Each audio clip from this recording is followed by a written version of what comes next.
sub, so that we would be able to pay them and they could move their money between South Africa and China easily. So those two matters are the matters that remain outstanding in their case. And as I've indicated, the maintenance agreement is completely signed. Now, whenever you hear us talking, we talk about what are long-standing locals. And that is the little table on the right-hand side. And that data is as of January 2023. Those numbers shift on a daily basis if there's a part that we can't get or whatever it might be. Now, we start off at the point that, first of all, part of this is affected by 1064, the set aside, the review of the contract. Number two, it's the 2 years or so of COVID and the fact that China's only just recently opened. So there are long-standing items, there are sort of long lead items that spares and parts that you procure that would normally take you 3-6 months, but as a result of this general closure have been taking much longer. I think honorable members would have seen in the auto sector with the issue of chips for vehicles that were not in supply. So that's part of the problem that we are dealing with. But the other part of the problem, and I live in hope that we have had a fundamental solution, but also we will be engaging through the DPE with National Treasury on an issue which seems to have taken root in as a PFMA regulation. And this regulation makes most sense in the case of government departments, where you have unfunded mandates. So the rule says you cannot undertake a procurement event if you have not secured the funding first. Now, people in Transnet, it seems to have been the driving rule, because ideally, frankly, we should have, as soon as we saw that we had reached a deal with Webtec, immediately gone out into the market at that point to start the procurement process for them to get a materials and reliability and support agreement with ourselves, so that they could immediately take over their locals and we wouldn't find ourselves in the situation where we were at on the 9th of January, where of the long-standing locals, there were 103 Webtec locals in the queue. We had 15, which was CNR, as I've already indicated. There were 37 that belonged to Mitsui. We had 164 that belong to CSR. I should indicate that CRRC and CSR have now merged into one company and become CRRC. So in fact, even on the CNR, we should be writing CRRC. And then we have 10 outstanding from Webtec. 10 outstanding from Webtec. So of the 1,900 locals that we have thereabout, only 1,571 are available today. Of that 1,571, 722 are of the old legacy fleet. And the legacy fleet is anything up to 35, 40 years old. Now, as in the case of vehicles, when you have an old model of a car, that's 20 years or so, you start finding that some components the OEM no longer makes. And so it starts causing its own problems in terms of the reliability of those locals. But to a large extent, those are the locals that TE has been looking after for many years. But just to close off on this, the last table at the bottom, on the bottom of the slide, which talks to new generation locals. These locals are those which are younger than 12 years, and they would therefore ideally be the workhorse for Transnet, because they're more efficient, much more powerful than the older generation that we have, and also parts and spares should be easily available. So from CRRC, we have 477, right? 455 are the electrics and 22 are the diesels. In the case from Webtec, we actually have 436 of their locals, all diesel, from them directly. There's 2 contracts under which, so they're the older 203, and then the 1064 tender, which is the 233. Alstom, we've only got 89, so they are new into our system as new locals. And then Toshiba, we've got a 176. So of the newer fleet, we've got 1,178 locals. So these are the locals that should, in truth, become the workhorse of Transnet. Now, for as long as we have this unsettled matter between ourselves and CRRC, we then end up having 455 of this 1,178 not being available at all. Because unfortunately, as part of the dispute, CRRC has refused to give us parts and spares for any of the locals we've ever bought from them. Not only the locals that are as a result of the 1064 contract, but we had two separate other events prior to that where we bought 195. And so we find ourselves in this situation where of the total amount, we are now at less than, can somebody do the calculation? 1,178 less than 455 is actually what we have available as the new fleet. And then that's the total fleet. And of that total fleet, you then have to subtract what are these long standing locals that we have available to us. So effectively,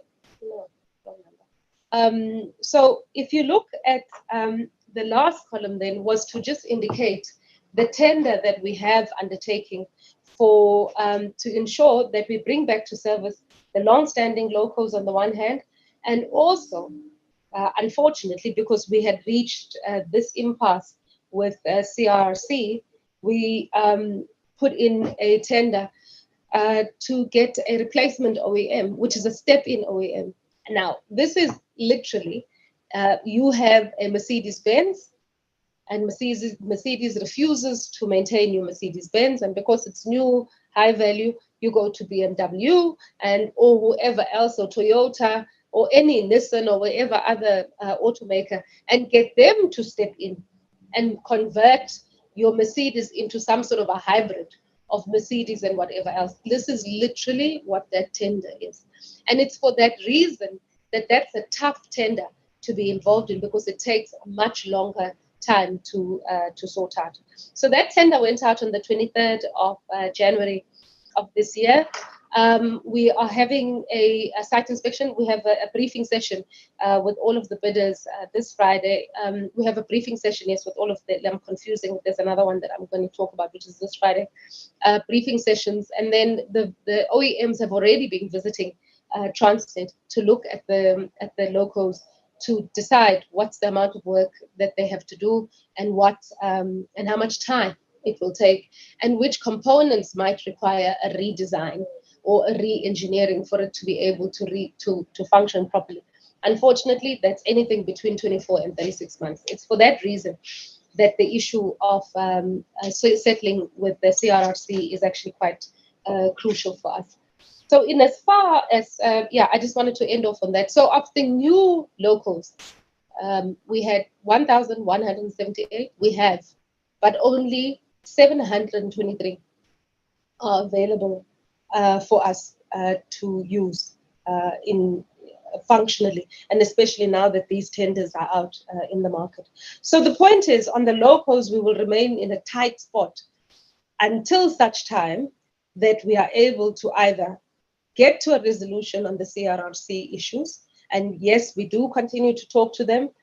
We remain hopeful that there might be something, but we have an obligation, though, to make sure that in the event that that doesn't work out, we have a solution for a step-in OEM. There are two instances where this has happened in the world, and it's, from what we've been told, Uzbekistan and in Mexico. And in the 2-year, 3-year estimate, we received from that information as well. So moving on to the next slide, please, you've already gone to the next slide, so stay there. The impact of security incidents on TFR have really been significant. I mean, the percentage increases don't actually even truly talk to the issue. If you look since 17-18, because clearly that was that's the period that we started, and it's the least at that time. You just have an explosion between 17-18. By 2021-22, if you look at the the graph on the top right-hand side, which just focuses on revenue, it's tied up with the tonnages that we lose. We move from lots of 1.4 million tons to 7.7 million tons. In kilometers, in 21-22, we lost 1,500 kilometers of cable. It has a very damaging impact. And also, if you look at the data, because a lot of people have asked what happened in the intervening period. As you can see, in the years, COVID years, some of the worst damage took place in the system. But we're doing quite a lot of work in trying to cut this down. In the first half of last year, we lost just over 768 kilometers of cable theft, due to theft, and in the first half of this year, we were at 516 kilometers. Now, it is an improvement in terms of the kilometers lost. So that benefit, actually, you don't see necessarily in tonnages. You will see in the spend on our side to replace the cables, really. Because unfortunately, as I've already indicated, cable theft remains a systemic impact. It doesn't matter how many kilometers are stolen. As long as the section is pulled out, it creates a problem for the entire network. If the slide, graph, the second graph, the one that focuses on security costs, that's just an indication of also the increasing security spend at TFR over the years. And as Transnet, we all spend as Transnet, we just spend under 3 billion rand in total as a result of theft incidents. Both we've got to deal with cable as well as deal with fuel theft incident. The net financial impact that we felt over time in the period, at least on the graph, is 4.1 billion rand. And that directly impacts on the cash that we have available either for operating expenses, paying off debt, or for maintenance at any given time. Just the acronym the abbreviation that we didn't explain, the OHTE cable, that's the overhead track equipment. And that's a cable that has the most copper that they tend to steal. As an aside, we did a trolley run recently, in fact, this week. And it was from Central Rand through to Primat South, and you ride through Mamelodi. It was very interesting to see the parts of the system where there's never cable theft is exactly where communities are connecting to our system and stealing electricity as well. Next slide, please.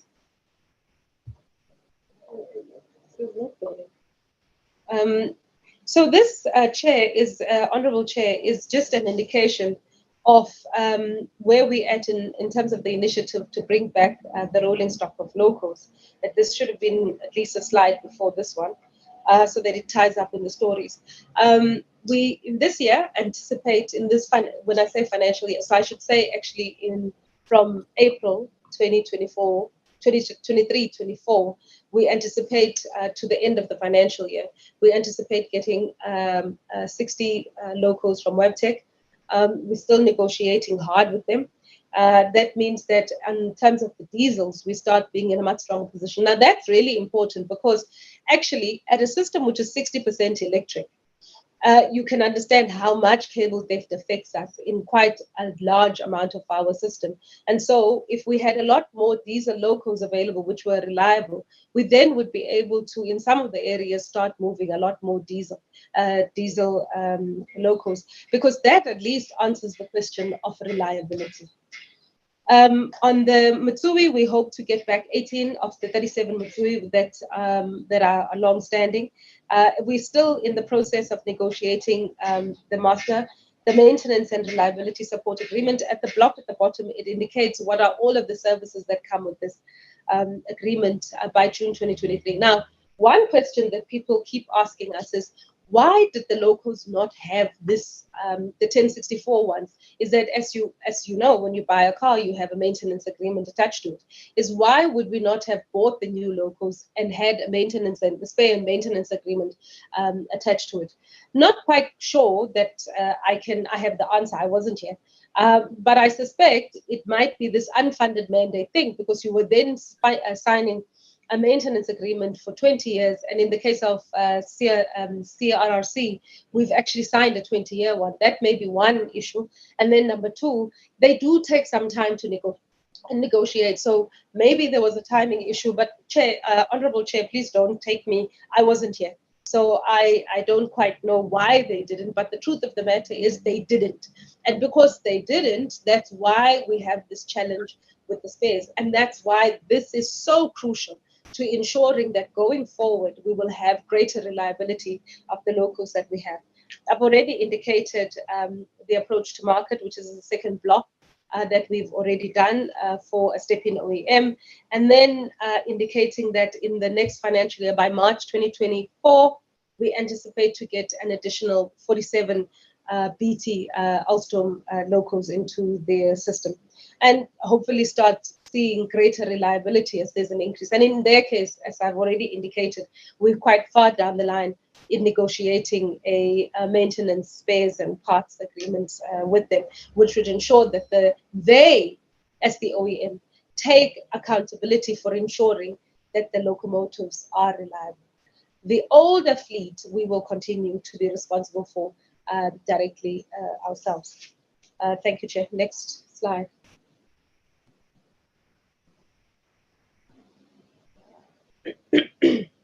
Now, this other issue relates to the track itself. The Transnet, the South African system is a total of 30,000 kilometers. This is end to end. But when you look at the ton kilometers that get moved, it's about 20,000 kilometers. Now, at 20,000 kilometers, what we do is then do an estimation of how many tons it would be able to move. And this is a theoretical number, the 443 million tons. And why it's a theoretical number? We make assumptions about the size of the trains, the content in the trains, and all of those kinds of issues to arrive at this as a number. Because obviously, a container train is not measured in million tons per annum. So we end up with a number of about 443. Then we take out 35%, and that's the second block, operational slot capacity. And this 35% is supposed to be for planned and unplanned maintenance, because things happen with mechanical things, and also for operational recovery. If there's been a problem somewhere and you need to recover your volumes to get to the end, so we do that. The number decays to about 243 million tons per annum. Now, this is still a theoretical number, and because the other question that people often ask us is that 35%, is it not so conservative? Yes, it is, but we'll explain further too why we've got to go with the 35%, which is conservative, because that's not the situation with the entire system, but is rather a reflection of the average for the system. It's conservative for safety reasons, but you'll see the rest of the details at the bottom of that slide, in that slide. Then from that 243, we decay it further, which ends up being at 229 million tons. Now, this 229 million tons per annum is reflective of wherever there's speed restrictions, and speed restrictions, instead of running the train at 60 or 90 kilometers, 60 kilometers, let me use that, you end up running it at 45 kilometers, or you run it at even less kilometers, because there's a section of the track that's not properly maintained. There's also the issue of signaling, which you always, I imagine, would have heard about, is that when signaling is automated, the train actually moves a lot faster. But when signaling is manual, the train has to come to a dead stop. The train driver has to call the operations center. The operations center has then got to be the area that indicates whether they can move or not move. And that eats time like nothing. So that reduces then the number of trains that you could be running on the system. Now, unfortunately, the signals are connected with copper, and often there's a copper line that runs from a substation to the various signals, and that also gets stolen. So this is a mixture. The reduction to 229 million tons is is as a result of what have you actually done in terms of maintenance, what actually is happening in terms of cable theft and the rest and the like. So we're now, what capacity we have today as we sit here is about 230 million tons per annum. Next slide, please. So one of the things that we are doing, and so I know there's a story that's been doing around how much money we've indicated that is required for track maintenance. Now, that amount was related to if you do nothing about the size of the system. Number one, if you keep it exactly the same size, and number two, if you keep it at exactly the same type of system. So the maintenance is not adjusted for what you use the system for, which is not entirely the most ideal. What the white paper supports, the rail white paper that's been through Parliament, it supports, number one, a resizing of the system for the South African economy to be a smaller system that is in line with the nodes of economic activity. So it's not resized for Transnet, no, it's resized for the flows that the economic activity. So which would probably be around between, in our heads, the 230 million tons to maybe slightly above that. But that is actually as a function of what the market demands going forward. Now, we've never moved 229 million tons. The best we've done is 226 million tons. So that's the first thing. The second issue that it entails is the tiering of the system. A tier A, which is heavy haul, is intensively used, and also the trains are extremely heavy. So the maintenance protocols that are required there are also intensive, and so they would cost a lot of money. And in fact, that's the system which would tend to use the more expensive rail, which are one of the issues that were quite a big issue in the beginning around, can we import those, because nobody in South Africa made those or made them at the time.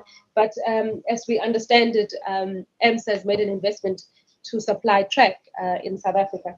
And then the second would be to tier it at grade B, tier B, which is general freight corridors, which have medium density. It's not as heavy as the heavy haul, but they're heavy enough for themselves. And so also the maintenance protocol has got to meet those uses and those requirements, frequencies. And then the last one is really the general freight, low intensity infrastructure, most of it often quite critical for the continued functioning of the system. And in fact, it's important for the interlinkages as well.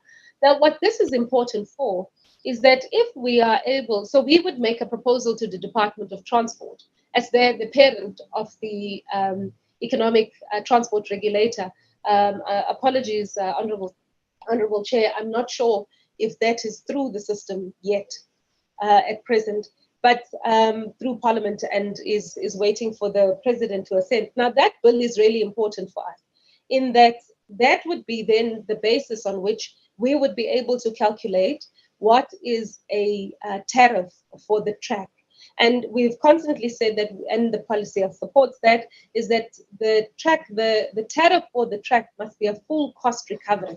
It would be overly expensive if the full cost recovery for even grade tier C corridors was exactly the same as tier A corridors. So we need to have agreement with the Department of Transport on our proposal, and then on the back of that, we would then work in calculating what is the total cost of maintenance. And then there's a safety regulator who's quite crucial to this process to ensure that we are claiming the right amount of money.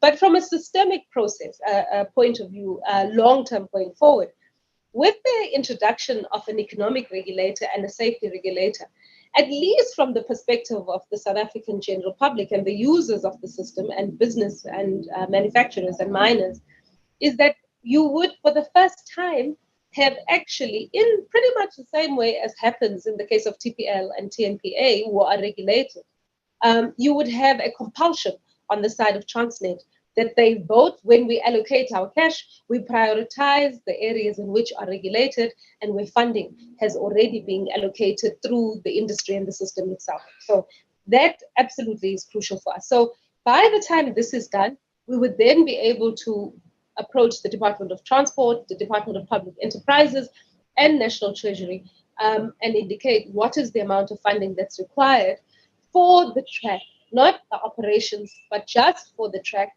so that we then would be able to effectively sell the slots no longer on a footstool basis, but on the basis of the agreed standard, which would then be maintained and looked after, and I suppose audited by either the economic regulator or the safety regulator.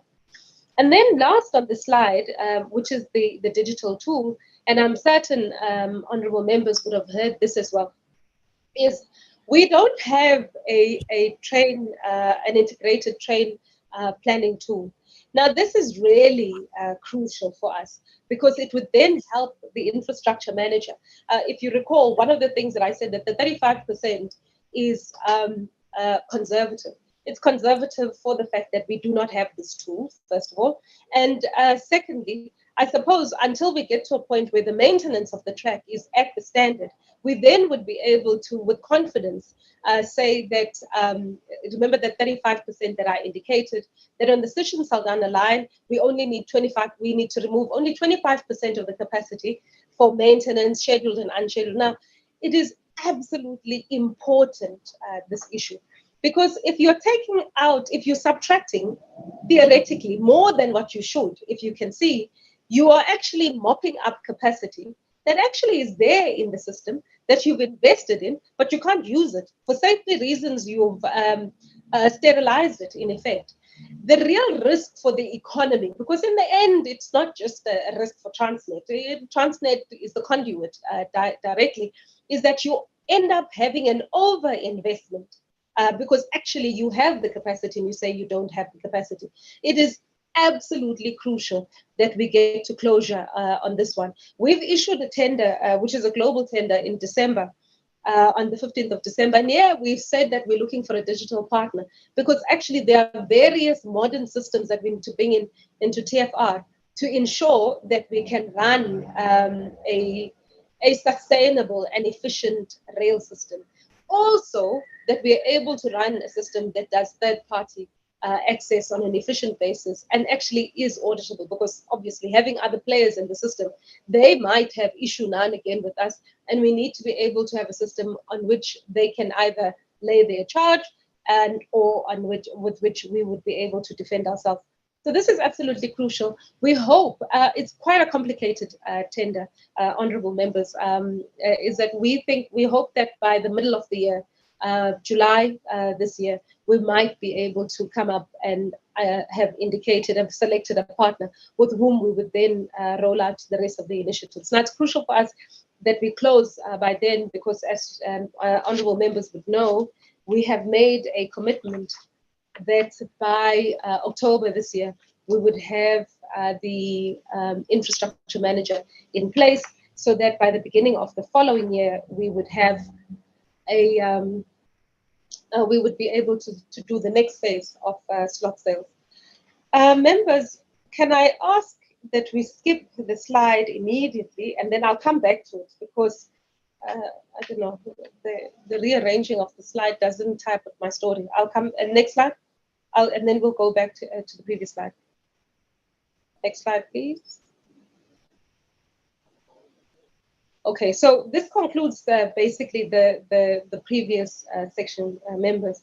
With the finalization of the network and operations, we've indicated that we would be ready to launch the infrastructure manager by October 2023, but bearing in mind that for TFR, that is actually quite a significant restructuring, and so we don't want to overrush that. We will have the capability and capacity in place, and we will be able to start doing, ensuring that there is an arm's length relationship between the operating divisions, what we would call the train operating companies inside TFR, which would be the North Corridor, what we currently call North Corridor, Northeast Corridor. They would be running the operations, and they have to ensure that they are absolutely competitive with whoever comes into the system and meet customer needs going forward. But in their case also, we've indicated that they must run profitable flows. It's an important instruction from Transnet that the group it's important at the level that we actually finally start making real money as Transnet, as the private sector actually is going to be making in the sector, first of all. But also, secondly, by saying that we focus on profitable flows, we create the possibility of demand for other flows, for other train operating companies to come in and pick up on the flows which are more specific. And their specificity is as a result, either you are moving a sector which is seasonal. In our case, those are fixed costs that we'd have to carry the whole time, or it has specialized requirements, either in the form of the wagons that it requires, or, and I'll come back to the container corridor, or it's a commodity type that is small in volume. We generally move the small trains on our side are normally 75 wagon trains, small in volume, dispersed, and requires quite significant consolidation. And that's a space in which the 4PLs, the logistics service providers, actually come to their own relative to ourselves, and so would be better able to move those volumes. So there's a lot of those opportunities that will arise. As I've indicated, there are then going to be actually other opportunities for third-party access. And in this next phase, when it's systematic, it then is access to the system. It's not going to be access to specific routings. It's going to be access to the system. And so the train operating customers in the end, train operating companies, TOCs, in the end, would have to own the relationship with the customer. And that's going to be a new breezy area for us as Transnet, to significantly up our customer relations capacity and ensure that we provide the services that the customer requires. And then the last block, honorable members, what we learned in this first phase of third-party access, where we had, at some point, we had 99 companies came to the briefing sessions, 19 submitted, but there were key criteria that they had to meet, including meeting the requirements of the safety regulator. And also they had to have rolling stock available. We ended up appointing one, as has been indicated in the press, traction rail. In the process and in the noise, and also beyond the noise, because we were listening and talking a lot more intimately with some of the players and in the bidding and in the assessing process, we were understanding some of the issues that made it difficult for the 19 that had expressed interest to be able to roll over towards the final phases of the process. And amongst these was existing leasing capacity in South Africa for rolling stock, both the locomotives and wagons. As you know, most of the companies that do leasing, Grindrod, I think, have done some leasing on the continent. Traction Rail fundamentally were a leasing company, and they were leasing on the continent. Their predecessor, Shelton Rail, would have actually run rail operations on the continent as well. But there actually hasn't been a huge leasing company that's domiciled in South Africa. So the board of Transnet have approved that we can use TE, Transnet Engineering, as the basis for emerging a new leasing company. Now, as Transnet, what we would give them, first of all, are what we call at present B-fleet locos, as well as B-fleet wagons, which would be what because this is what normally the market uses for the general GFB, general freight, because it's actually quite still good quality equipment, but it's just not, it can't be run at the level at which we need to be able to run the system. But that's the first initial bequeathing. The next level, so the reason why we've said that they must go and look for a partner, what they need more than anything else is a funding partner, not the capability and capacity. Transnet Engineering has more than enough of that to be able to look after a fleet of locomotives. But they need a funding partner because they've got to start fixing, and because they need to enter into the same kind of relationships that we want from the OEMs, is you want to assure you of your reliability and provide warranties. We need to be able to provide warranties and reliability assertions to whoever comes and leases locos and wagons from TE. And as things currently stand on the Transnet balance sheet, we just do not have that capability. And that's one of the reasons why we will be approaching the market. And we've already started testing the market. to see who are potential funders who would be interested in this business.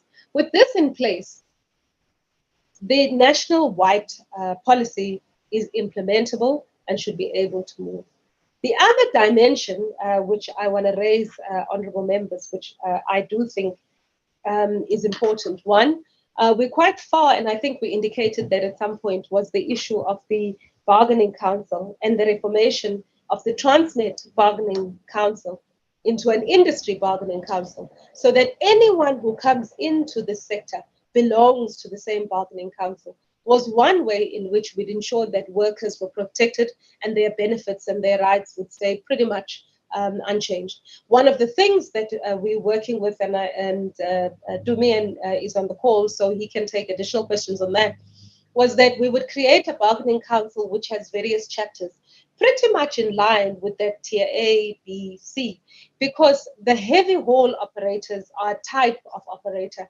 The guys who are going to come in and gals who are going to come in for GFB would be different types of operators. And so you do want to be able, you want to provide the possibility for levels of pay for the nature and the type of the work that needs to be undertaken. But most importantly for us was the formation of the bargaining council was one way in which we could ensure that workers' rights were entrenched and were protected. So that's the one issue.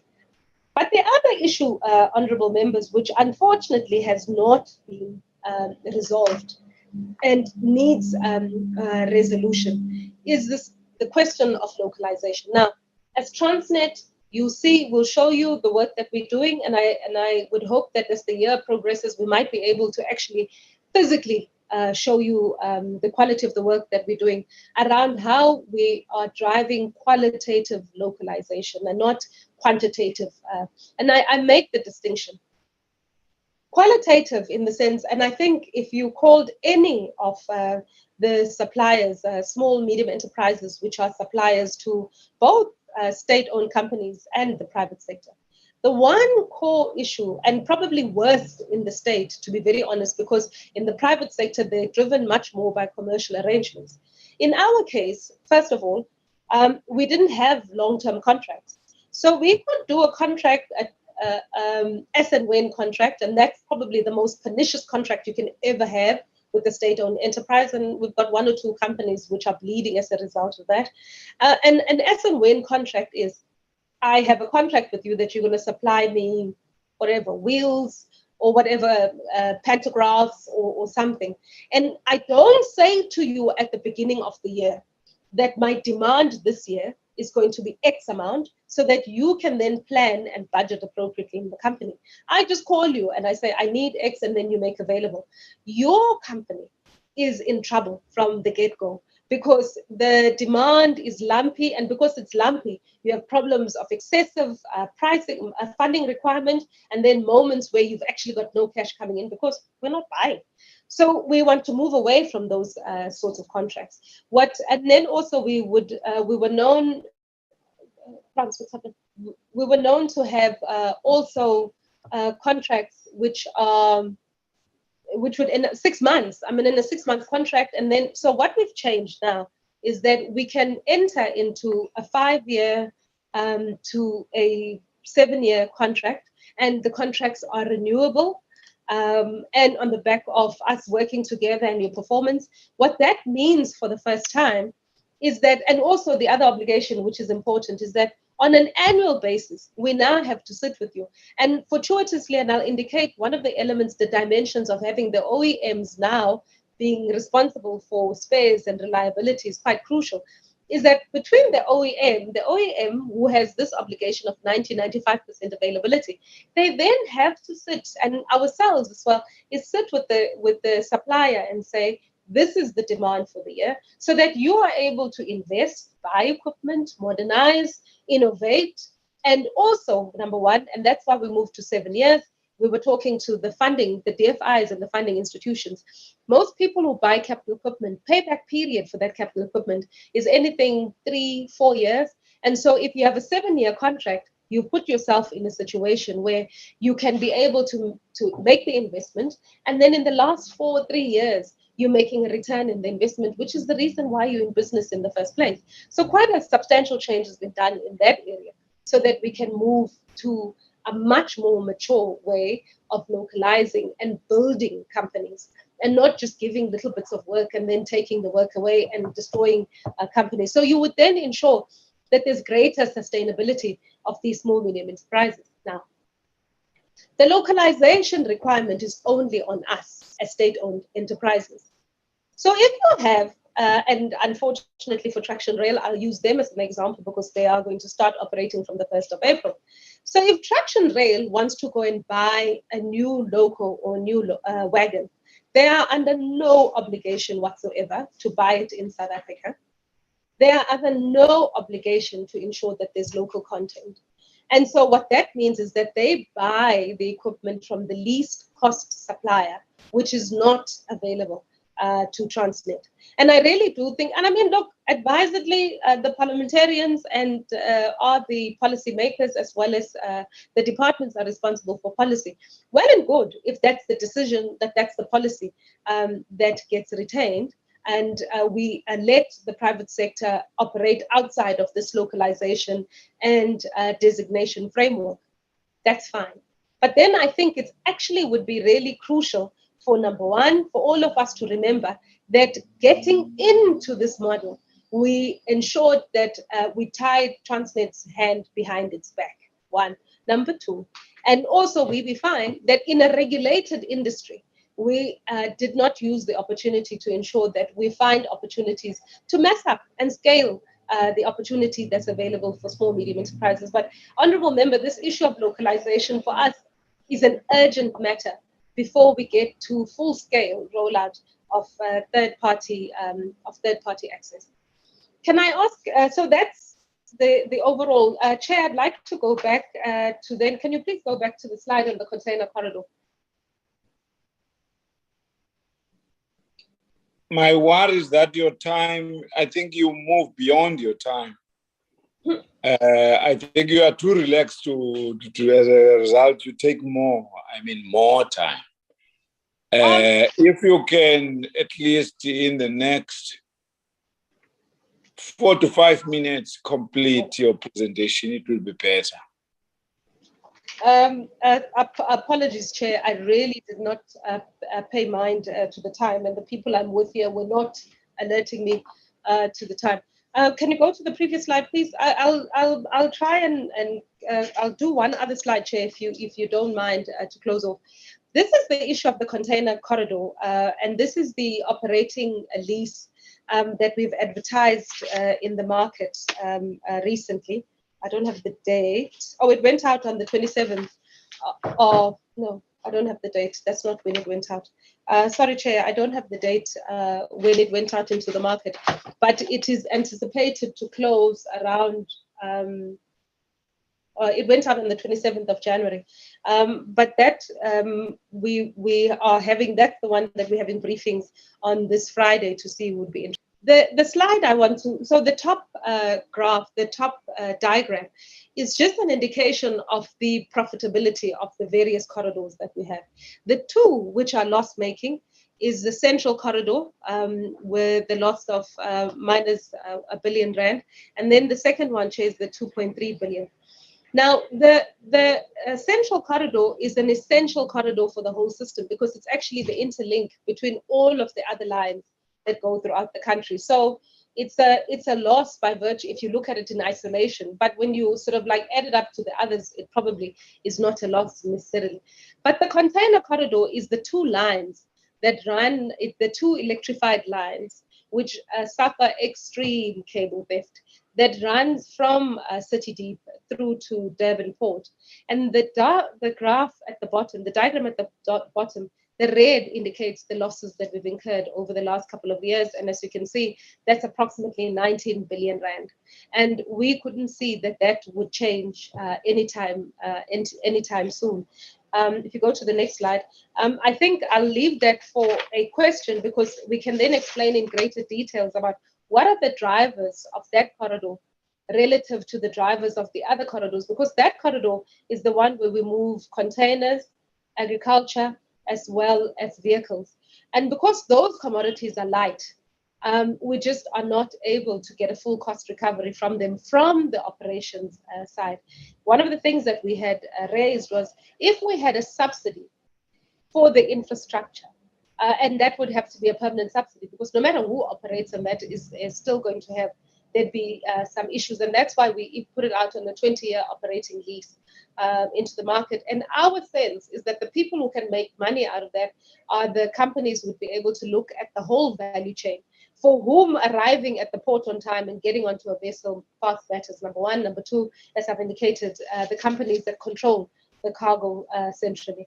If you go to the slide with the map, Chair, the details we've provided on where we're at with all of the private sector participation initiatives in quite a lot of detail, where we're at, what are we anticipating to close in the beginning of the next financial year, and all of the tenders that we hope to award. I hope when the members looked at the table that the summary dashboard, which indicates just the amount of construction work that we anticipate coming into South Africa as a result of TNPA's tender is huge. It's massive. And one of the issues that we all need to watch is that doesn't lead to inflation on the other side, as few companies try to vie for the work that's available. I'll go to the social bit, please. Which one? Chair, on the training side, we're not. We do well in relative numbers, but we're not yet at where we wanted to be. But I'm told that the recruitment of bursars as both university apprentices and technical learners is taking place in this quarter. And in the next financial year, we should be able to make the said target numbers. Go to slide number 25, please. I'll stop here, and there are people on the call, Honourable Chair, who can answer when the details are asked.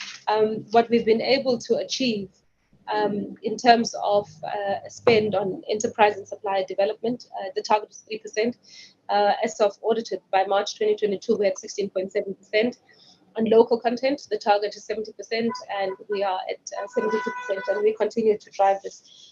Thank you very much, honourable members. Really apologize for not moving faster, but I really thought that some of the beginning slides were actually quite crucial for members to understand what we're doing and the changes that are going to come into the system. Thank you very much. Thank you, CEO.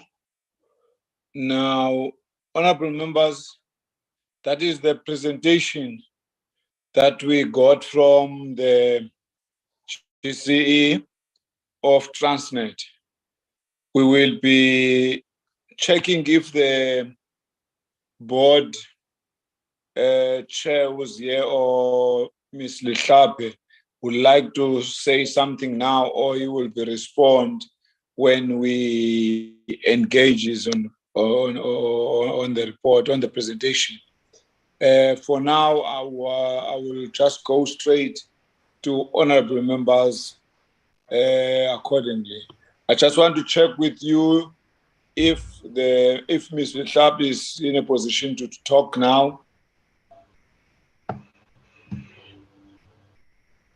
Chairperson? Yes. I'm listening.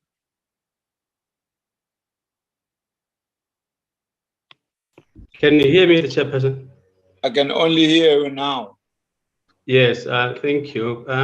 Yes, the chairperson of the board was going to attend, but he had doctor's appointment, so he could not make it.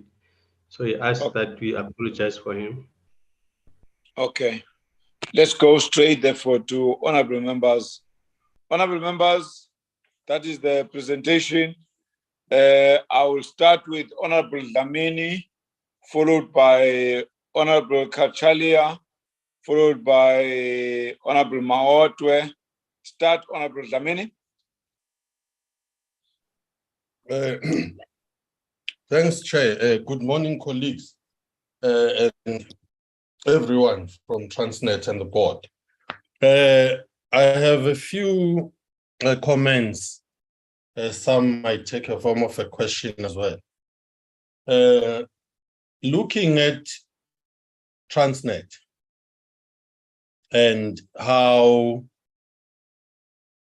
the intention is to give away slots to the private sector through this lease arrangement, because these slots are not profitable, as we are told. Why would the private sector invest in an unprofitable business? What is it that you could do as Transnet that the private sector is going to do to make this profitable? I'm well aware that maybe because the Ports Act allows for this type of private sector participation, I'm just worried if did that not have a hindering impact in terms of trying to turn things around, and it made it easier to give them away.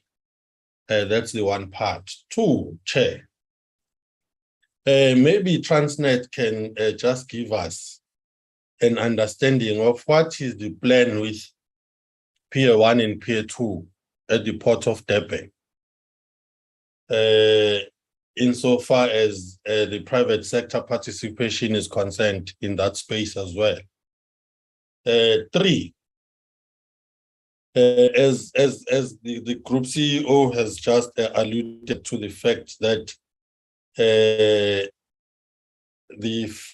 billing model is not necessarily in place for the container terminal, because usually Transnet will bill per ton that's being loaded. So container terminals would not necessarily have the same weight as that corridor from Sishen to Saldanha and the Port of Cape Town, because they are moving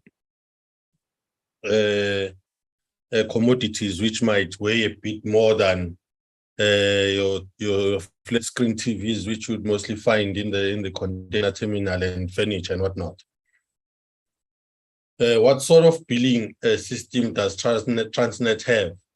Or that's where the private sector is going to change things, in that they'll come with a billing system, and that billing system will make the corridor profitable, so much so that they'll be able to recover their investment as well. And if that's the case, why didn't you have such a billing system before giving these away to the private sector?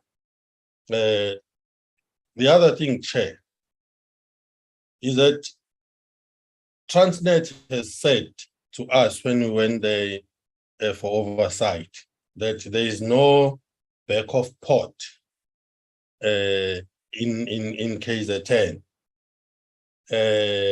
But if you look at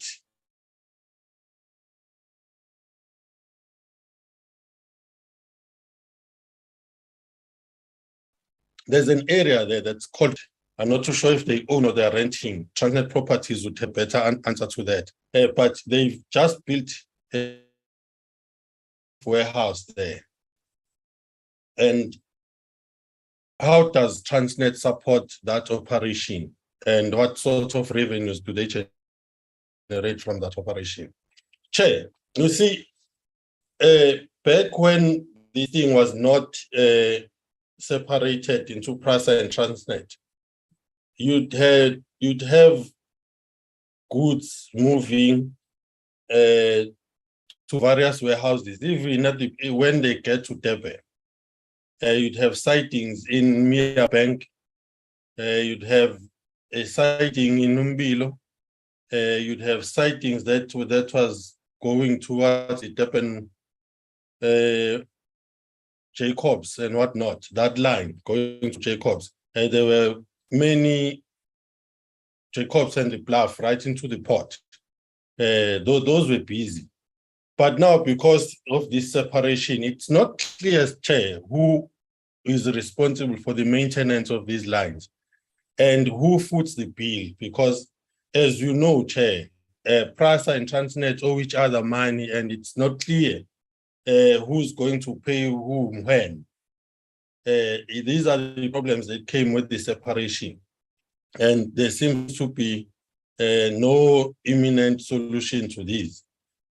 Chair, when a locomotive leaves the North Coast to the South Coast, at times it happens that it takes a cargo for other entities and docks it to Durban, and then TE will have to do the necessary work for it to be taken further to the South Coast.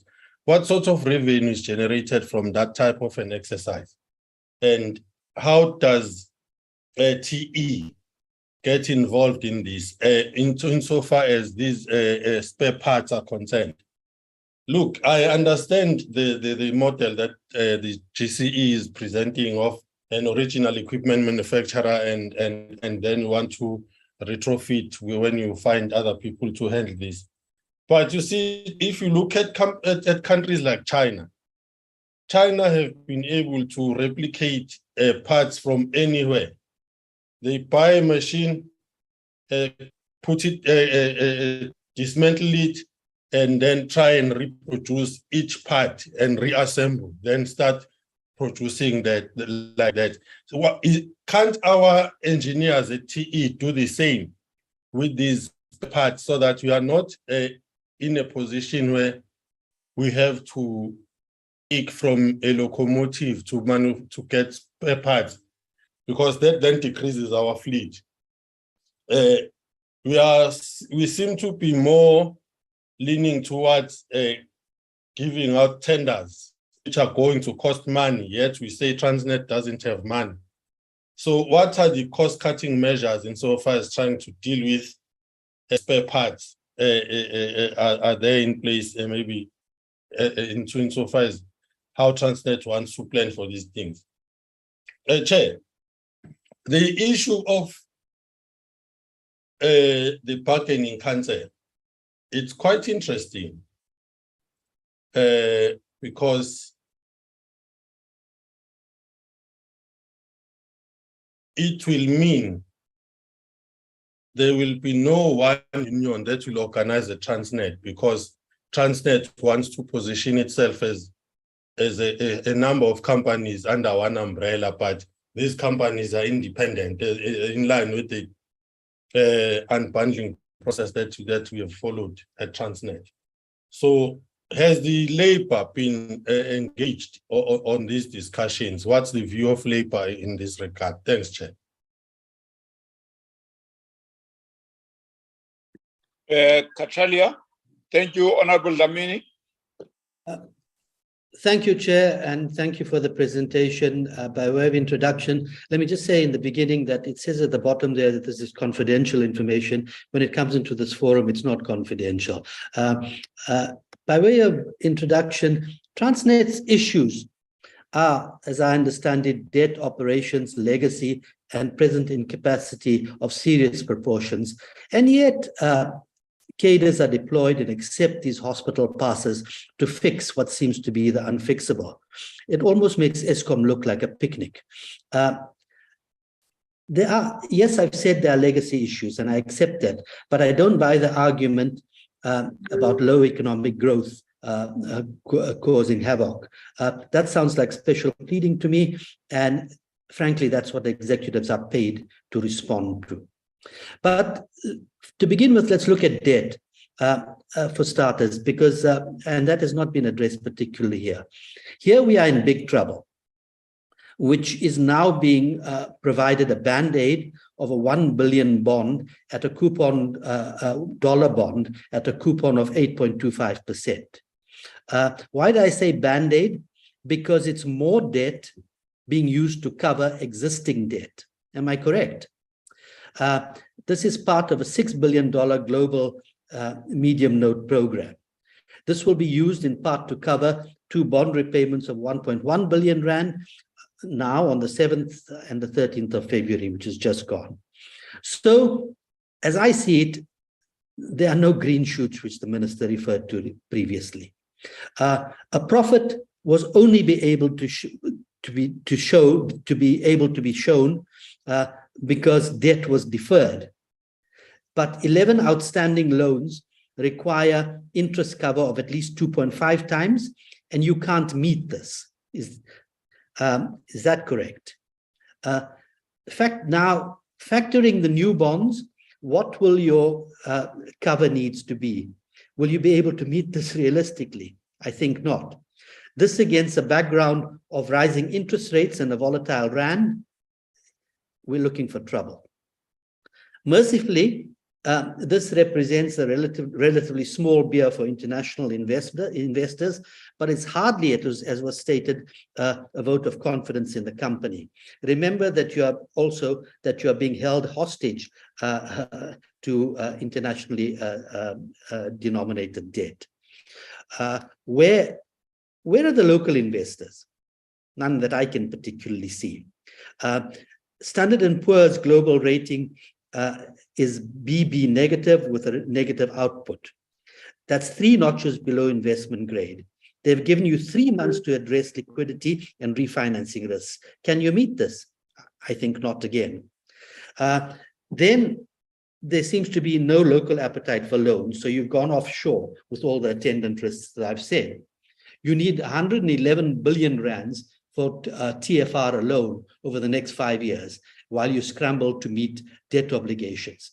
And you've come up with a proposition that looks like that looks to the private sector to invest 5.5 billion rands in the Durban-Johannesburg line to cover rolling stock, the taking on of TFR staff, some 3,400 people, the securing of the line from theft, bearing in mind that there have been 143 incidents of scale per month, and be responsible for the managing of the track and associated services. Well, my 5.5 billion rand is not on the table, that's for sure. Remember that your last short list involving a different proposition secured only one successful bidder. By the way, what's happening with that, with the Traxton Shelton proposition that was signed or agreed to? The jury's out, as I say, as I've indicated on your new proposition. Now, with regard to operations, how is your evolving rail strategy and policy going to assist, given all the encumbrances? Who's expected to cover the cost of what you call an enabling environment and what I call nirvana? All these things in the non-developmental state considered. These include safety and security of assets, given that 100 kilometers of cable is stolen each month. Bear in mind that you have, over the past 18 months alone, had to declare 6 force majeures. We know that in the heyday of its freight capacity, the company was doing something like 430 million tons, and it's now around 180 million tons, as I understand it, despite commodity prices being 90% higher in dollar terms at the end of 2022 compared to 2021. And the value of exports only then increasing by 2.5%. Now, part of your answer is to shrink your 2,000-kilometer rail network by at least 1/3 to prioritize possible cargo, profitable cargo deals. Well, A, may I submit that no one ever shrunk to greatness, and B, you cannot serve a nation's requirements as per your mandate by not serving 2/3 of the nation. So what action is being taken with what the Mineral Council calls an existential crisis? How are you going to stabilize and deal with theft, vandalism, debt, labor, procurement, cadre development, and other encumbrances without splitting up the monopoly with speed that's required at all levels? And who is going to take this on? Otherwise, willy-nilly, to use a word that this committee has just discovered. Your EBITDA is down 2.5%. How much in global terms do you need to sustain and expand operations? Despite this, your presentation still speaks of assisting industrialization and developing local manufacturing capacity as if that is your mandate. It also speaks on the collaboration with other SOEs. Now, which of those sick dinosaurs are you envisaging collaboration with? Then you're looking for subsidies from OEMs to support local business. How sustainable is this in the long run? And finally, should you not be concentrating on how to secure the nation's logistical needs and accelerating privatization, which seems to be the only answer on the table, but it means working yourself out of a job, given your failure to be developmental and commercial? I'll leave it there. Thanks, Chair. Thank you, Honorable Kashalia. Honorable Mawotwe. Thank you very much, Chair. Chair, I think we need to, as the committee, ask the Minister of Public Enterprise to appoint the Group Chief Executive of Transnet and not the GCE of Locos or 1064, because all that we heard today was 1064 cry. And we have not heard what really is happening at Transnet. So I think that's the first opening remark from my side. But Chair, I saw on the presentation, the first slide, it says that along the lines of Transnet moving commodities at the lowest cost in partnerships with private sector. I don't know where that comes from. I need the GCE to clarify me, because as she was speaking, I even went to the website of Transnet to check what is the aims and objectives of Transnet. What is the mandate of Transnet? It's got nothing to do with what she was telling us today. And it concerns me that since when now did we move from our mandate as Transnet to this one of partnerships of private sector? I honestly need the GCE to respond to this one. And the second one, Chair, is, the whole 90% of the time that the GCE was speaking, she was telling us about the 1064 that was cancelled, that the decision was taken by Transnet to cancel that contract under no duress. Now, when it was cancelled, was it not envisaged that there could be challenges along the lines? And did they just decide to wake up emotionally and cancel the contract without really looking at the repercussions of cancelling such a contract? Because why would you now go out on tender and say, OEM A, can you maintain a product of OEM B? Doesn't work. It's never worked. And with the hope that OEM B will come to your rescue, they don't need to rescue you. They are going to continue milking Transnet and draining the coffers of Transnet. During our time at Transnet, we never had a Transnet that asked for money from government.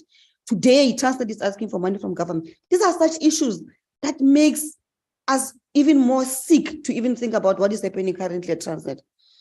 Now, Chair, the presentation says that they lost 550% on tons.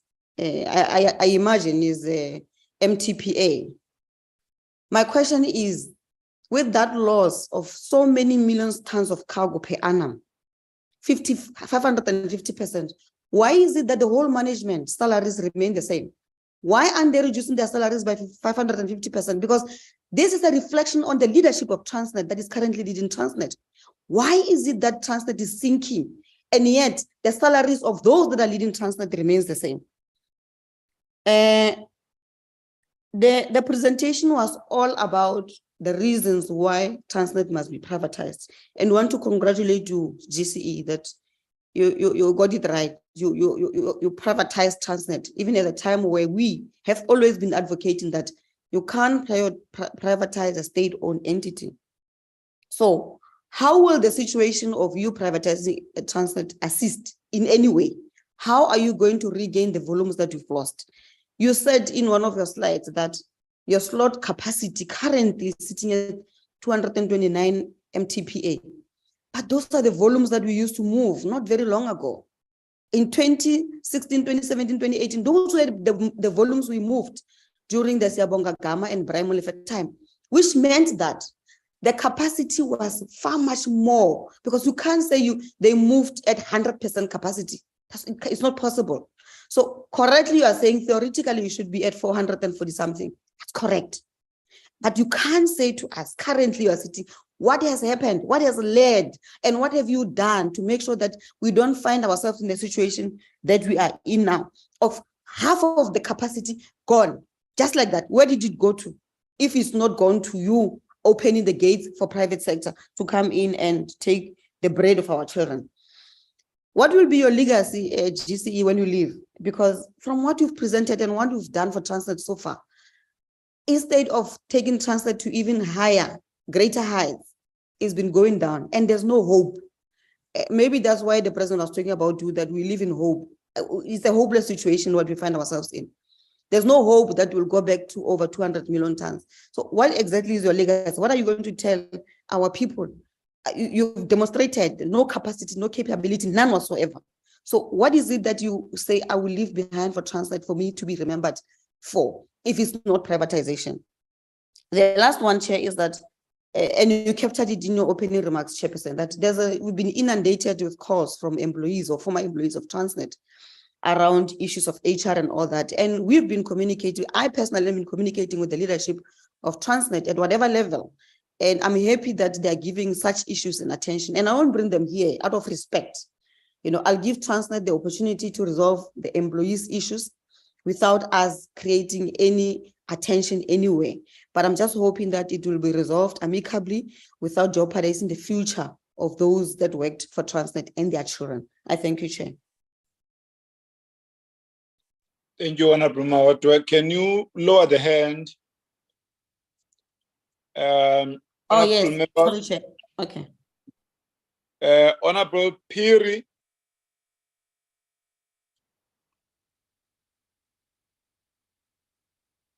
Honorable Piri. Is Honorable Piri not there? Okay. Let's go to Honorable Mkwanazi. Thank you, Chairperson. Greetings to you, Chairperson, honorable members, Transnet delegation, and everyone in the platform. Honorable Chairperson, my first question was the issue of privatization, the benefits out of it, and if the presenter can talk to private, but Honorable Lamini fairly covered me in that question. But if the presenter can talk to the mandate of the state-owned companies, which is one of which is Transnet, on the issue of privatization and on the issue of the mandate of the SOEs. Secondly, Chair, if the presenter can briefly, in a very simple way, address the plan on the shift from road to rail, as the trucks are damaging the infrastructure and creating more roads accident. If she can just around there briefly explain their plan going forward. Thirdly, for me, Chair, is the issue of them addressing the challenges faced on the operating division in the last year and in the current year. The issue of cable vandalism, the theft, like fuel theft, the plan to deal with it, and the consequence management after it. For me, Chair, I will leave it there. But as I said, Honorable Lamini has fairly covered me on that first aspect, which was my key question. Thank you. Thank you, Honorable Mkwanazi. Honorable Buthelezi. Thank you very much, Honorable Chair. I don't have a question, Chairperson and colleagues, except to say that as far as I'm concerned, I'm seeing another state of disaster similar to ESCOM. If you listen to the challenges that the entity is facing in terms of the local, the issue of security and the likes, I think we must just wait and see what will happen in the very near future. That's all I can say. That's another. The trend is similar to what we have seen in ESCOM. We're just going down the same stream again. Thank you. Thank you, Honorable Buthelezi. Honorable Gumede.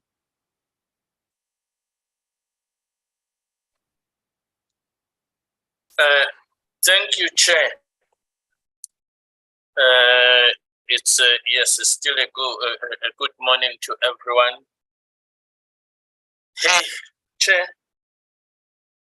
You know, I want to say this is the comment I've heard. In fact, that says it looks as if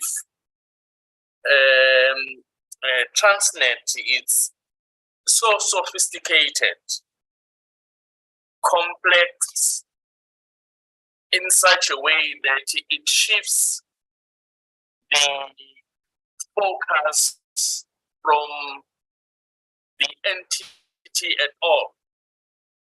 You remember, Chair, that in fact, Transnet, like all other entities, has this developmental role.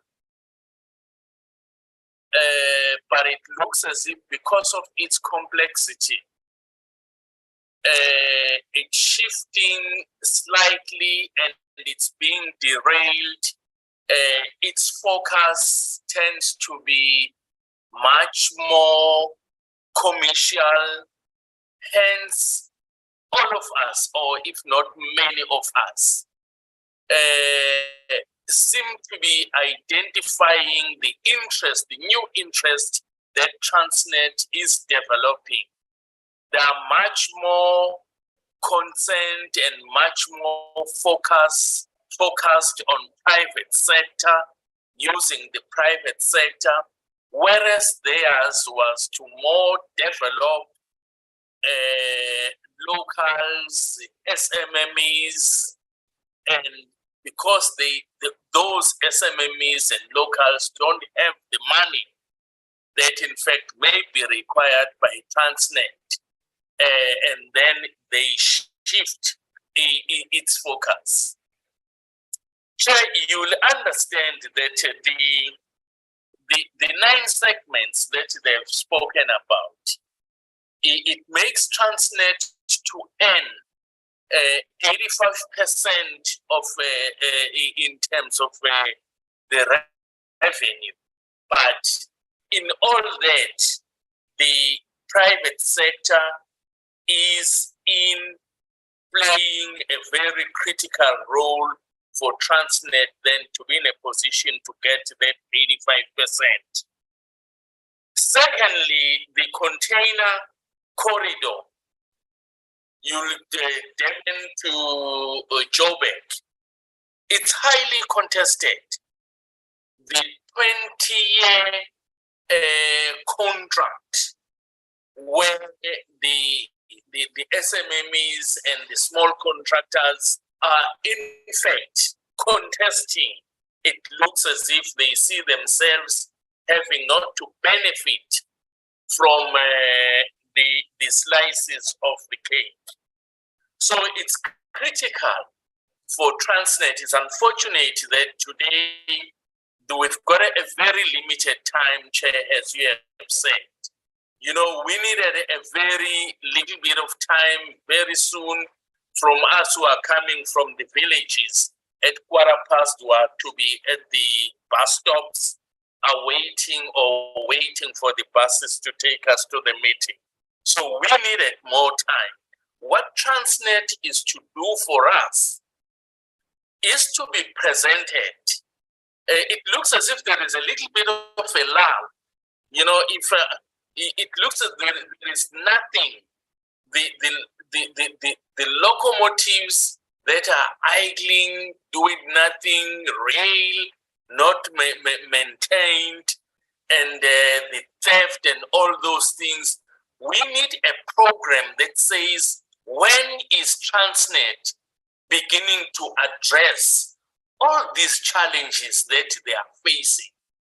Because without addressing that, I don't see some of perhaps Transnet moving forward. You remember that even the unqualified that they received, it was because of the exemption that they got. It's unfortunate that this exemption, in fact, it's 3 to 5 years, which means we will always be given some results that are not, in fact, the actual results that, in fact, the situation is. You know, one was going to be interested to say, out of the figures that has been given of this 6 months sort of exercise, where do we see Transnet going? Are we likely to get the unqualified, or we may see ourselves regressing in a sense that we may go back to qualified and all those things? Chair, it's very critical. Yes, one does appreciate the category of skills development. With a little bit of this thing, although the target was 27,000, they are at 21. I'm not sure that whether within the 6 months that in fact is left, they will achieve that 6,000, 7,000 that in fact they are to fulfill. But Chair, otherwise, our term in fact, it's nearly to an end. So what has been presented today is not for us then to see the tail end of it. It will then have to be taken by all those that will be coming in, the incoming MPs that in fact will address the issue of locomotives, the 2019 until current. I think that's very serious. I don't think it will ever be achieved. And the CRRC, I'm not sure, can it be reapproached?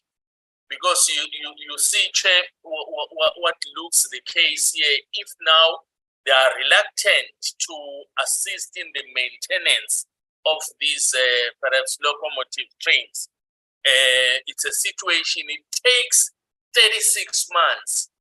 It's already half the term for those that will be coming in during the 7th term.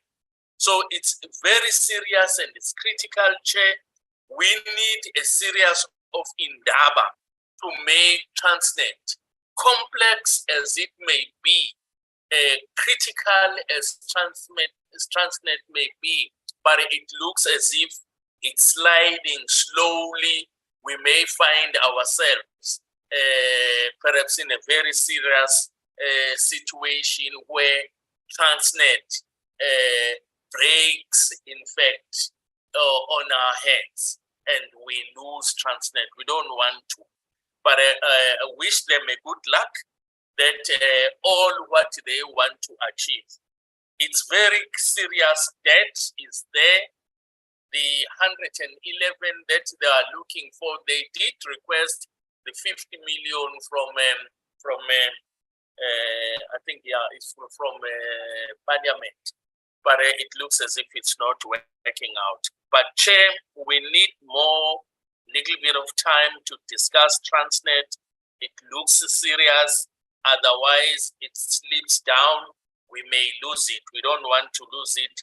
And it is a very serious entity. We can't afford to lose it. Thank you, Chair. Thank you, Honorable Gumede. Honorable Isaac.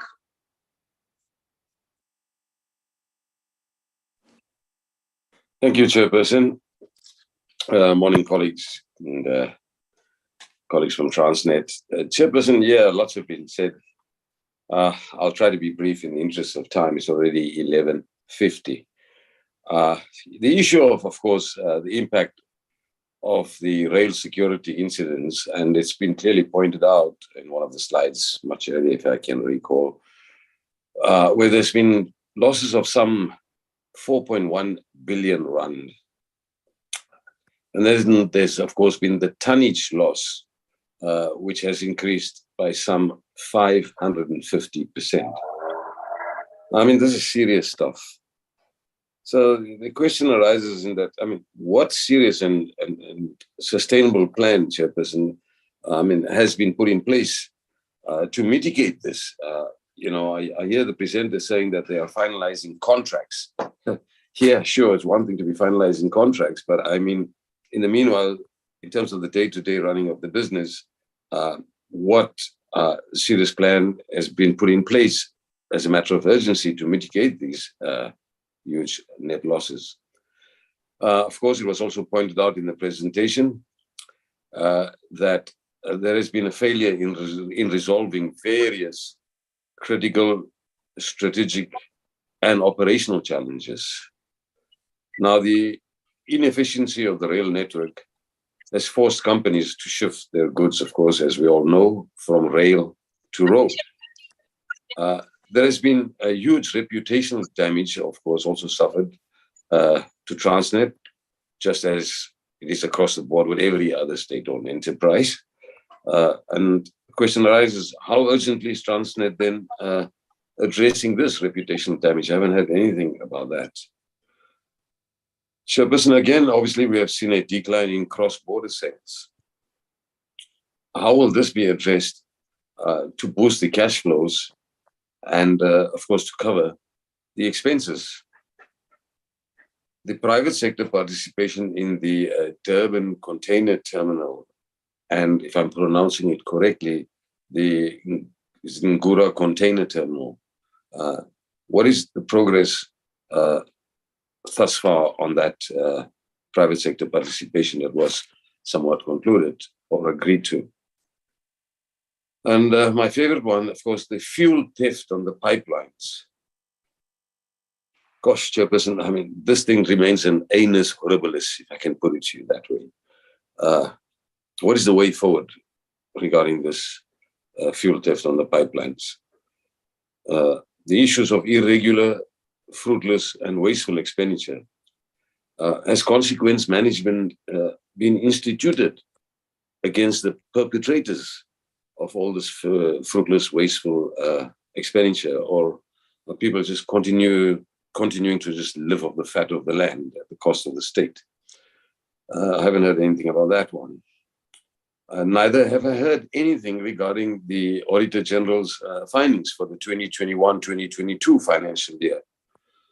And then finally, Chairperson, I'm just going to stop here. I think, is Transnet really confident that we'll be able to honor its debts and loans?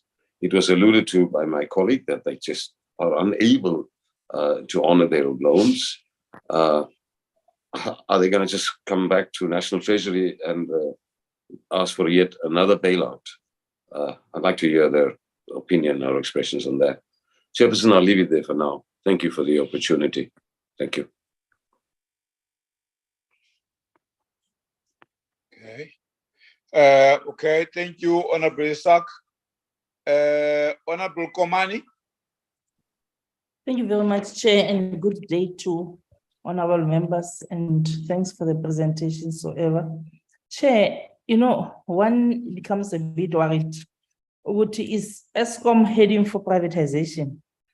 Because when slots are being given to private sector at the expense of the public and public participation, and also at the expense of supporting the small, medium enterprises, that's a very bit worrying. And we have always been warning against this form of privatization, but it's heading there. So maybe if Eskom can take us on board and maybe allay our frustrations on that. Chair, since we went to Transnet, went on an oversight, the issue of cable theft and diesel theft has been an issue. It has been, we have been informed that there has been partnership with law enforcement agencies. But on slide 5, when the GSO has been presenting, she said little about these interventions, whether they are bearing fruits or whether they are losing this fight. Maybe if we could have been taken into confidence in that regard. And Chair, we have correctly represented the committee well in terms of presenting the frustrations of the employees there.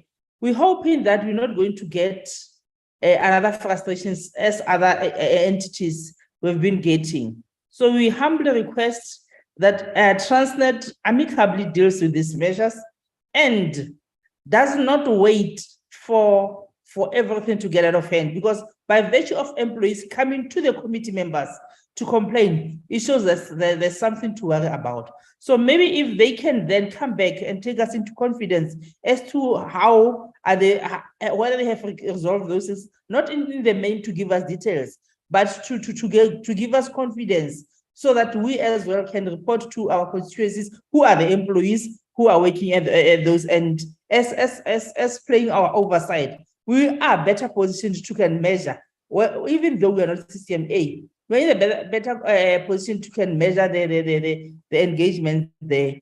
And Chair, on slide number 4, the presenter presented that the 15 locals were not working since delivery. This is one rhetoric that we've been hearing for some time. Even when we went for an oversight, this has been presented to us. So I don't know if these presentations are cut and paste or what is happening, because we have been hearing this for the 3rd time now. And the alleged overpayment that was indicated there, how could have this happened? And then why does it take this long to mitigate this factor? Because money has been spent, money has been lost. And what is it that Transnet is doing? It's in its best powers to can recover that. And Chair, one would also speak to the irregular expenditures and wasteful expenditures that are occurring at ESCOM, I mean at Transnet, because like it's like also a rhetoric that we are always hearing. And believe you me, Chair, some of the senior management are party to that. And what is it that is being done? Transnet is not telling us everything. Transnet is not, it's telling us less in terms of what is the consequent management based on this. And Chair, I want to echo the sentiment that was echoed by most of my colleagues there, to say, given the fact that we have lost 550% in tons, and yet what is the plan? What is it that the leadership is doing there to address this factor? Let alone, or not forgetting that they are in this 550% has been lost in their tenure. What is it that they are doing? What responsibility are they taking in this regard? And Chair, lastly, you know, we like saying this thing that is affecting our communities of this road, fast tracking this road to rail thing. But like it's like we're just saying it. Transnet is not coming on board. They're not giving us any indication. Will we get to the end of this exercise? Will we be able to can save lives by moving the road to the rail thing? So I think Transnet should also come on board and tell us how far are they doing it. Are they also losing the battle? What is it that they need to be assisted with? Because to say the least, one is getting more and more frustrated, because it looks like Transnet has forgotten its objectives. Transnet has forgotten its mandate. So, Chair, let's one pause there in the interest of time. Thank you very much. Thank you, Honorable Komani. Honorable Malinga. Thank you very much, Chairperson. Greetings to yourself, members of the Portfolio Committee and Transnet delegation and the department. Chair, I am mostly covered by my colleagues, so I'm fine, Chair. Thank you very much. Thank you, Honorable Malinga. Honorable Chabalala, you are the last one. Thank you. The name is Judith. You know, listening to all this presentation, no, something is not right. And I will tell you what, and I agree with Honorable Dlamini, including Kumet, on what they said. I don't understand what these colleagues are doing there. Because at the end of the day, Chairperson, the NDP spoke and becomes the policy. President presented the economic recovery plan. Even now in the SON has made lots of pronouncement on railway.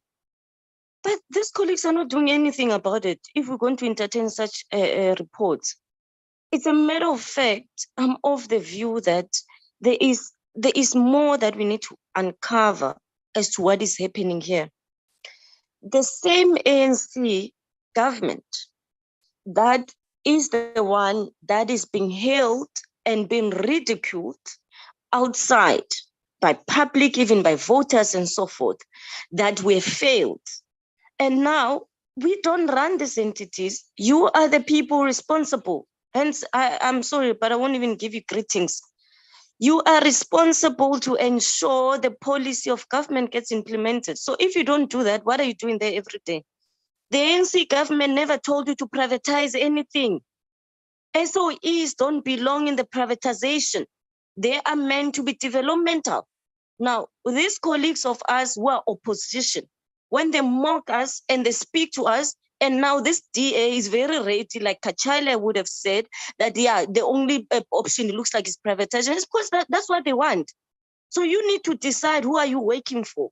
I'm really not happy with these colleagues, seriously. Secondly, Chairperson, I'm going to propose that as members of parliament, clearly we need an inquiry, and I'm proposing it because it's in the rules, it's in the constitution, and that is our role as oversight body. We've traveled, we've went to this oversight, we've heard the story of locomotives, we've heard the story of theft. They've not done anything about it, yet they have the audacity to even still look for more money from us. Who's going to give us the money? So I'm of the position, Chair. Let's do our job. And doing our job, I'm proposing, let's have an inquiry. We need to uncover exactly what is these colleagues have been doing.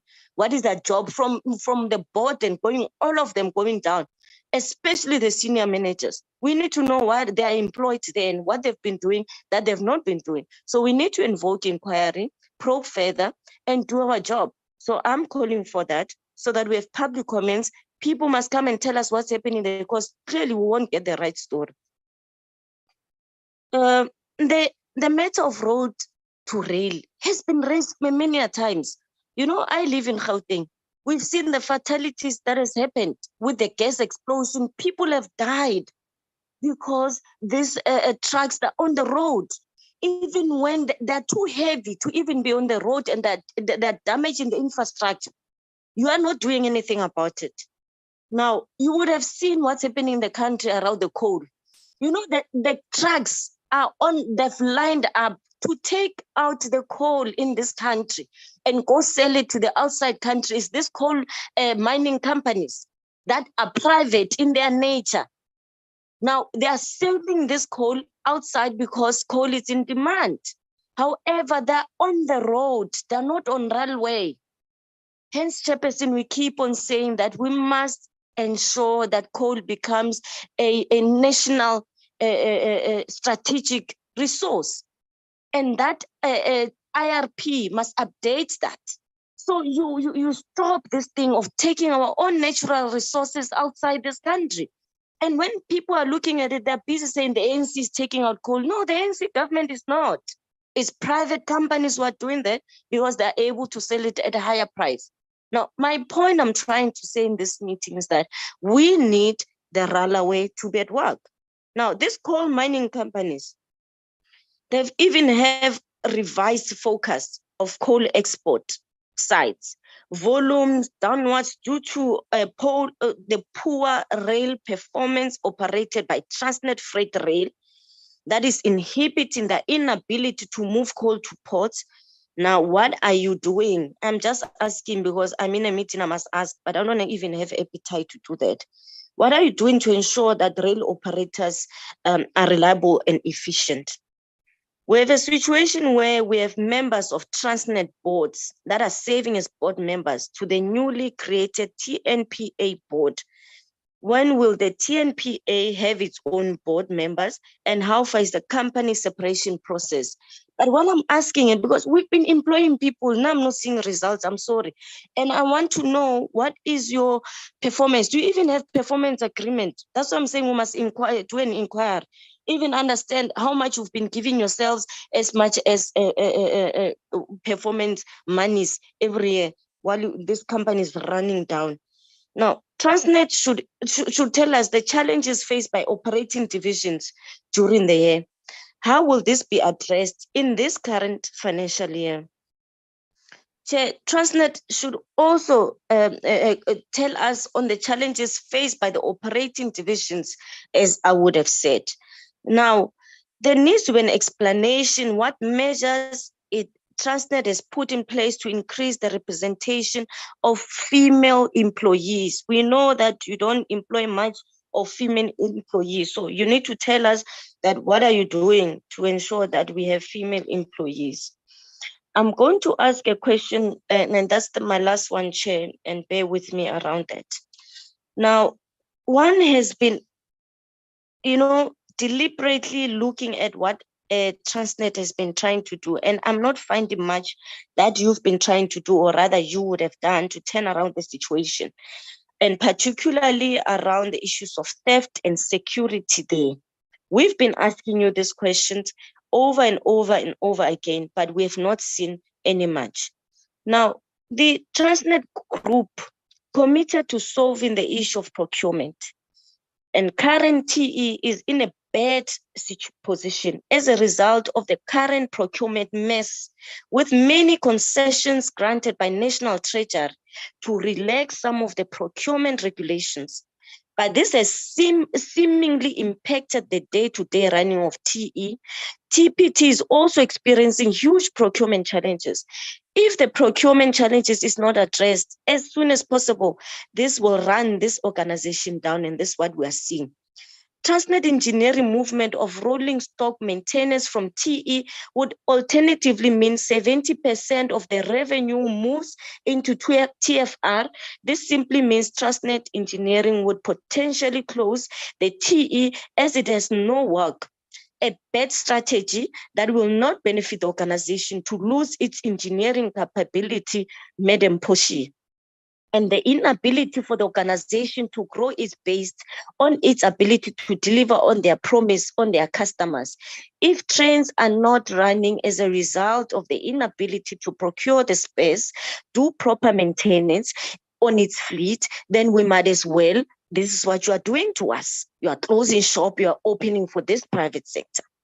There is no clear strategy, Chair, to address the material challenges, both from the group and ODIS, fix the material challenges with the Transnet, and will be able to deliver on its commitment. You are running a disservice. I fear for all these employees of Transnet, and I speak on behalf of them.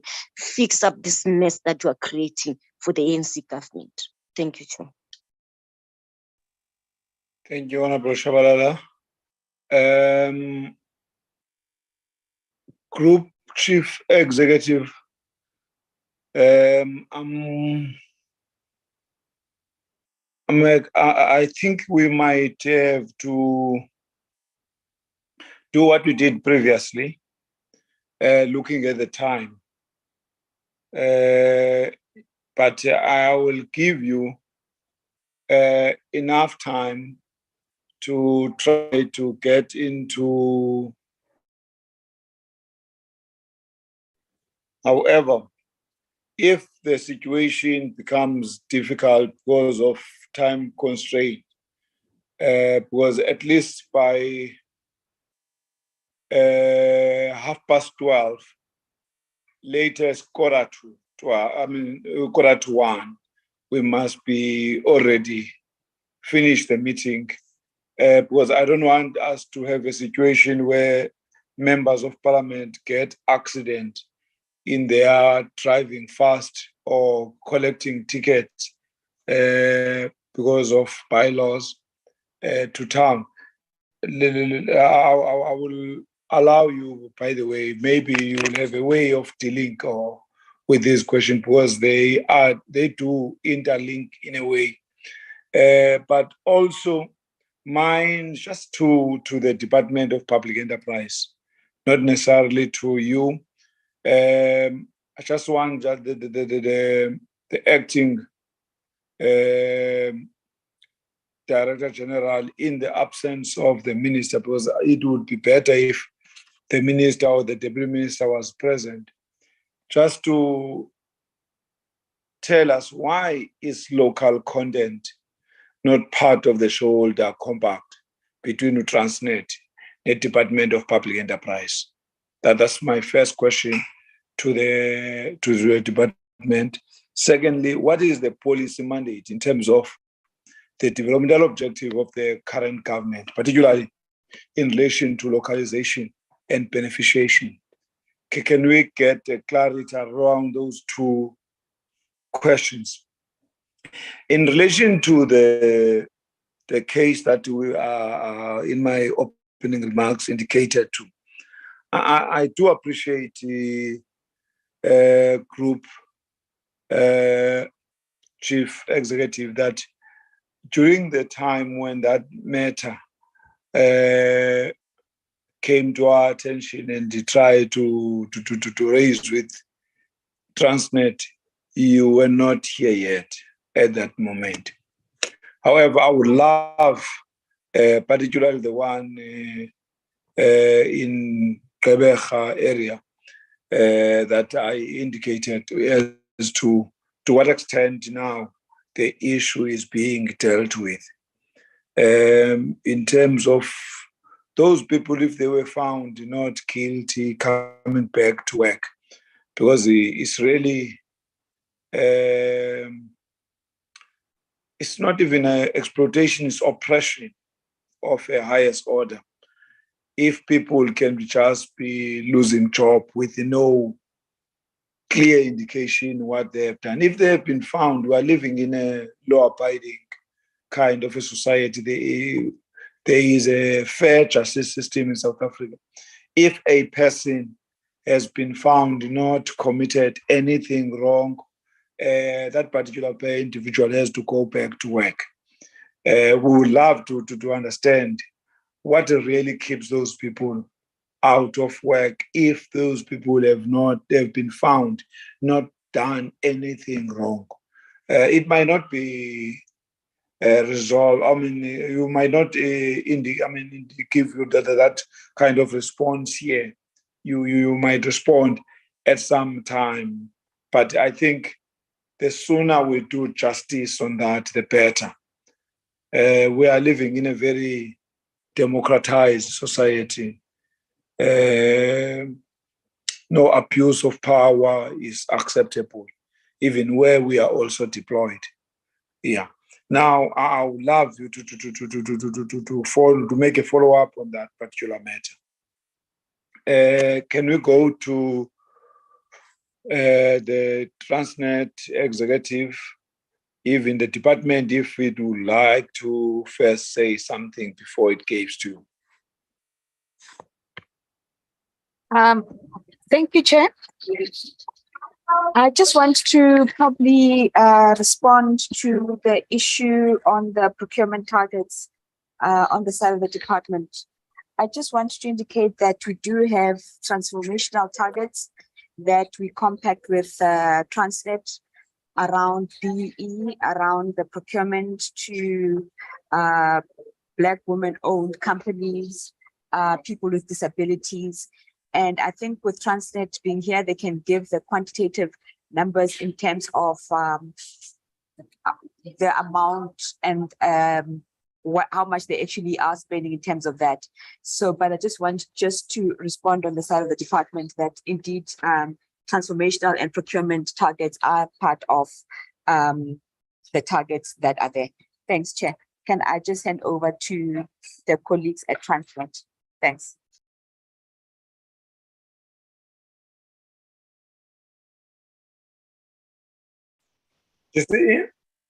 Thank you very much, honourable members.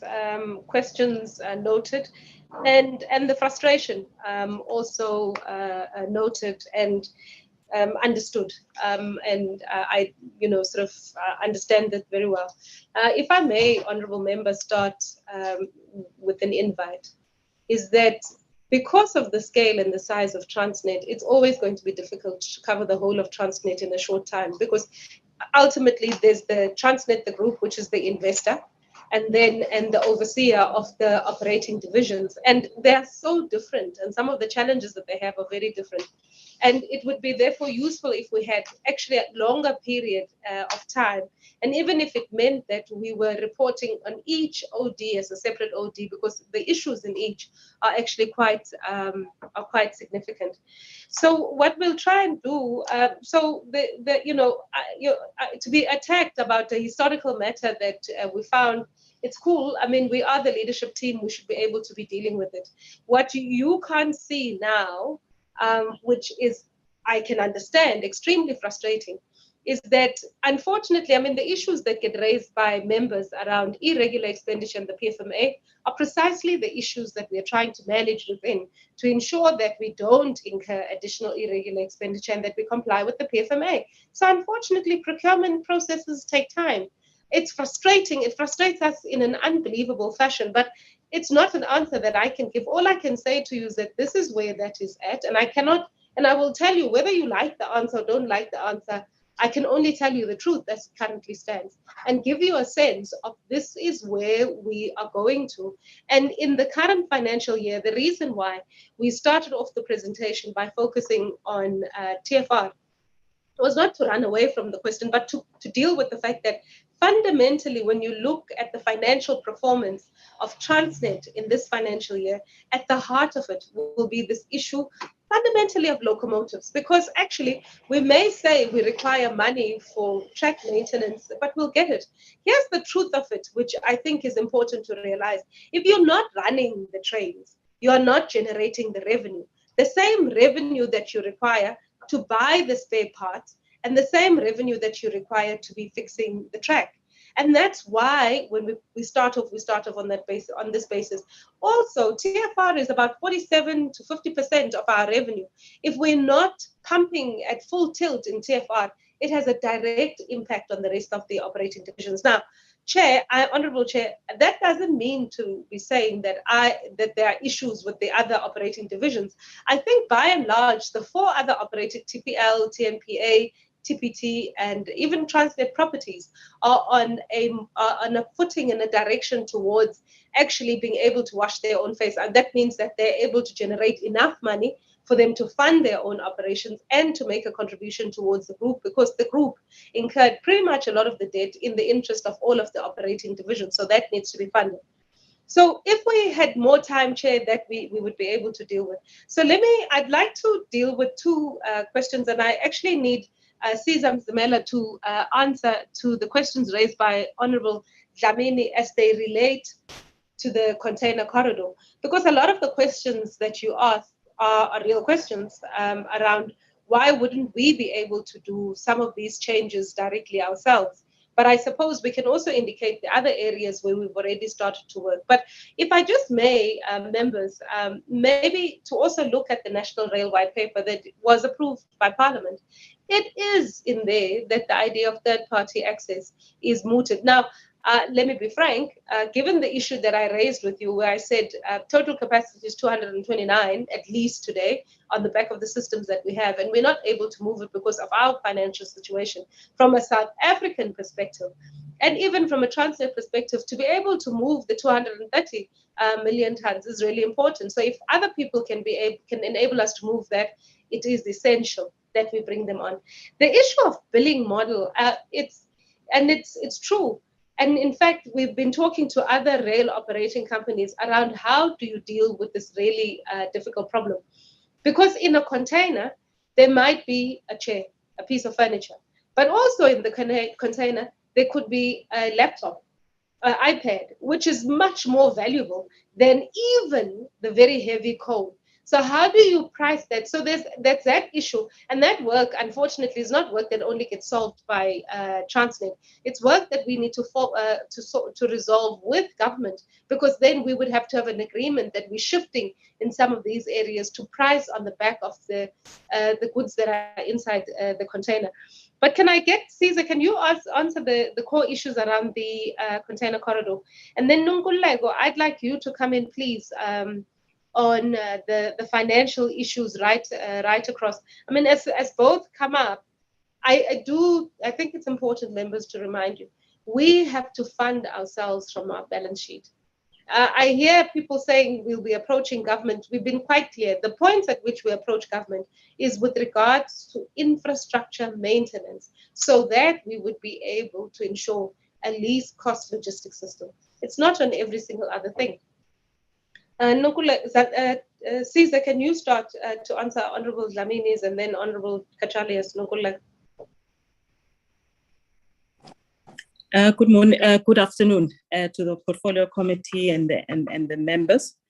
Before I actually go into the response of the container corridor, I just thought it would also be important just to correct some of the statistics that were mentioned a little bit earlier, because they might have been misinterpreted.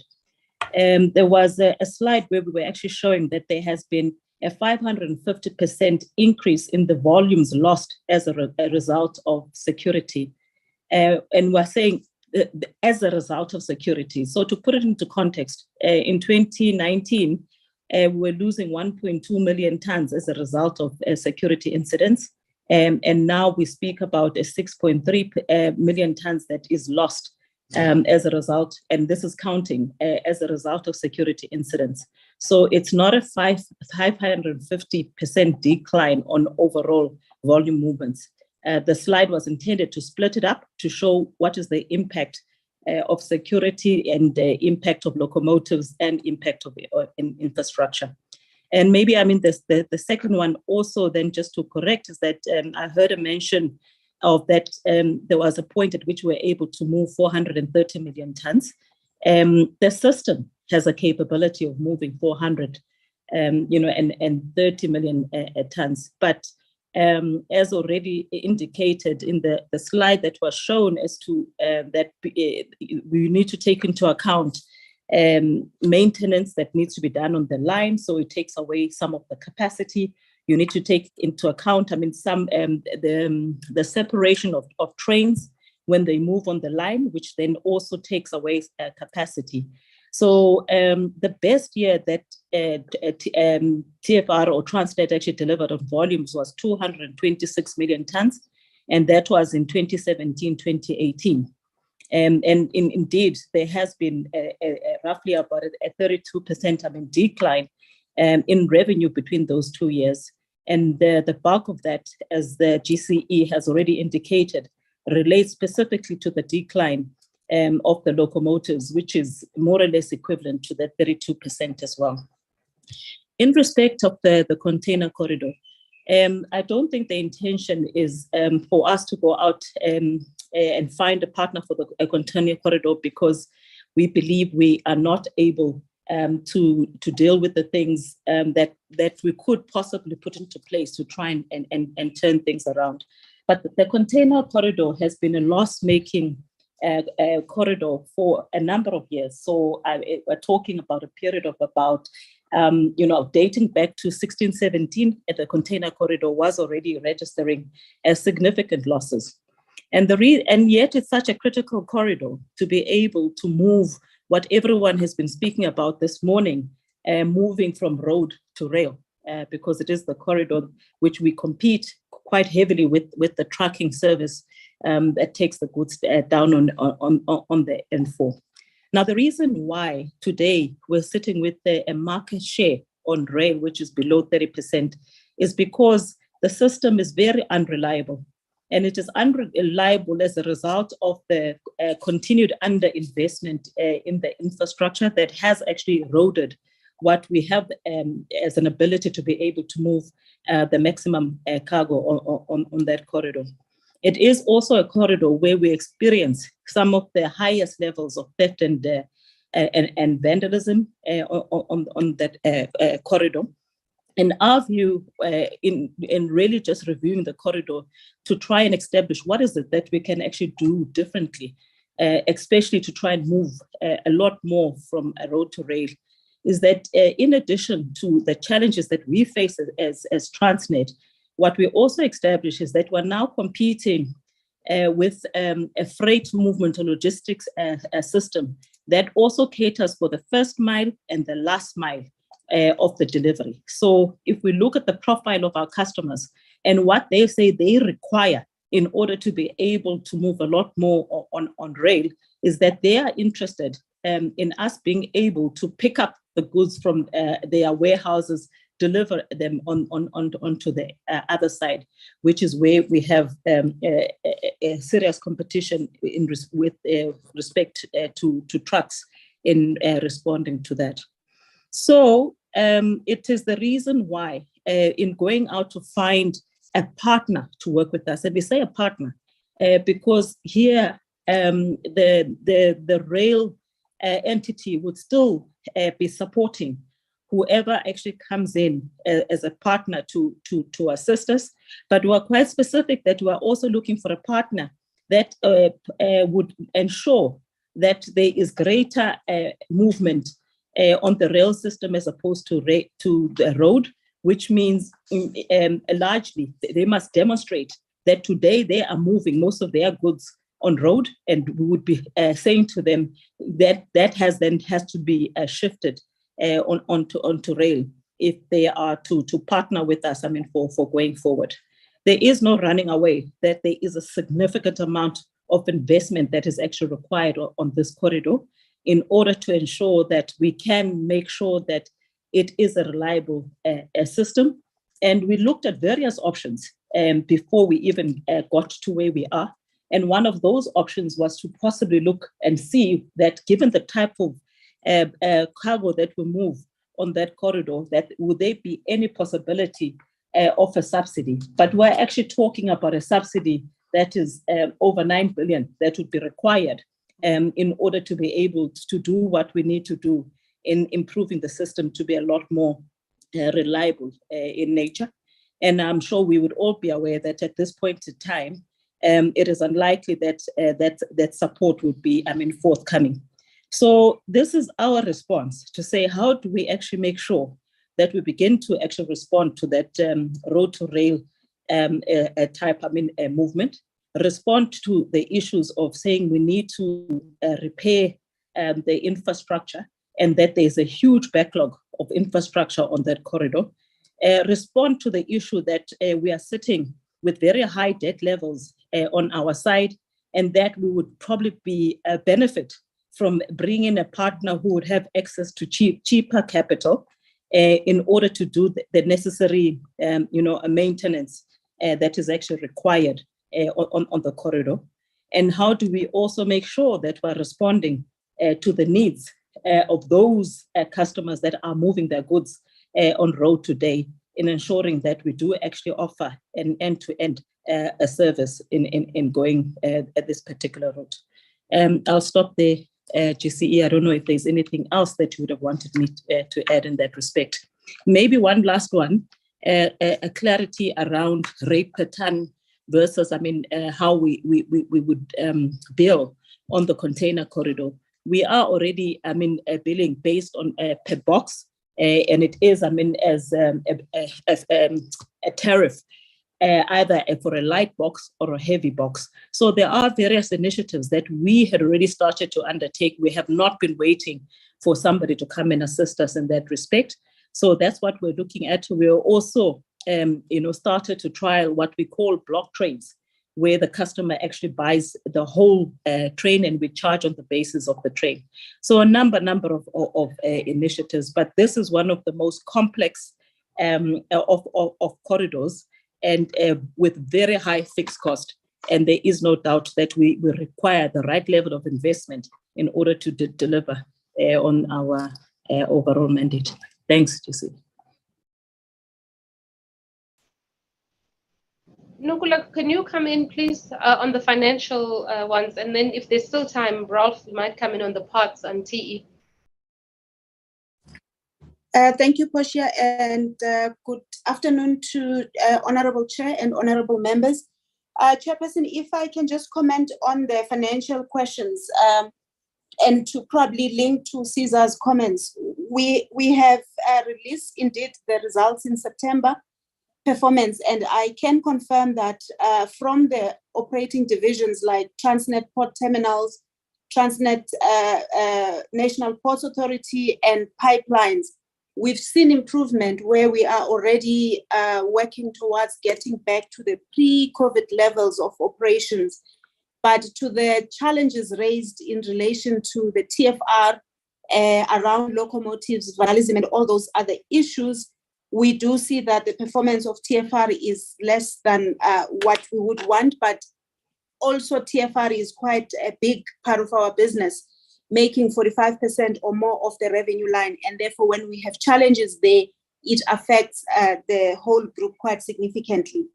In terms of our borrowings, Chairperson, we still work very strongly with the local financing institutions. The South African development finance institutions are continuing to fund us, and we have funding that is assisting us, that they are working with us on. So all the South African development finance institutions, the South African banks, we still have funding that we do with them. However, based on the significance of the fundraising that we sometimes have to run with, the local markets are not enough to cater for our requirements. And as such, many years back, Transnet set up this international bond framework, and we utilized it about 11 years ago when $1 billion was raised. I think it was around 2012. And because of currently not being able to necessarily pay back all the money that we owe, we sometimes run, or rather our strategy, our funding strategy says that we will pay back as much as possible. At minimum 20% must be paid back from operations of the debt. So we continue to reduce the debt burden as much as we can from our operations. But then, because we cannot always pay back in full when some of this funding falls due, we have to refinance. And therefore, the funding that we were dealing with now in February was not to raise more additional money, but was rather to make sure that we don't get into a default position by ensuring that we raise money to repay the debt that was due now in February. And that is the $1 billion. And yes, in terms of the interest rates that we would have to pay, it is determined by the current market conditions as well as the credit assessment of Transnet by the lenders that we are working with. And at different times, it would have been different. What we are managing and monitoring very closely as well is to make sure that the gearing, or rather the borrowings, don't go to an extent that is unmanageable. So we've agreed with the board of Transnet that we'll continue to fund from operations, but also will continue to fund from raising money that we borrow. But we have to monitor that borrowing level not to be excessive. The other question that was asked was around why do we go to international markets? So we don't have enough capacity to raise the funding we need from South African markets. When we go to international markets, we are monitoring it very closely as well, so that we do not get too much foreign debt and be impacted by foreign exchange movements. And the first thing we do is we make sure that the limit is monitored, and we've got policies internally that manage that. At this point in time, if we look at all the borrowings of Transnet, which are just over 120 billion, it's not more than 35% that is foreign borrowings in our balance sheet. It's largely local borrowings. I also just want to add, Chairperson, that we work with the South African bond market. So the asset managers do engage with us, and about a year ago, we did raise a successful bond in the local market. So we are looking at a combination of how we raise money in line with the strategy of managing the debt. Chairperson, the last thing I would like to comment on is around the rating agencies. So yes, they were monitoring us very closely before February because they were concerned that the debt of $1 billion that was required to be paid back needed to be paid back without Transnet defaulting. And we can confirm at this point in time that last week Moody's issued a report that said Transnet is stable, much as they didn't change the rating level, and Standard & Poor's as well has given us a sense of comfort with the success of the bond. If we look at the rest of the financial year, Chairperson, we do not have significant maturities. I think the next big maturity is in November 2023, and all the other ones that are due, we have catered for them in our budgets, and therefore we will pay them back as they fall due in line with our planning that we have put through. And on the cash interest cover that was asked, we indeed got to a 2.1 when we released the September results, whilst we had lenders that wanted 2.5. We engaged the lenders and explained what had happened, and they worked with us and waived their requirement. And it's one of the ratios that we monitor very closely with lenders. And indeed, it is very linked to the performance of the business. As we go towards the year end and we do the budget, we work towards ensuring that we meet that ratio and all the other ones, Chair. I'll stop there. Thank you, Chair.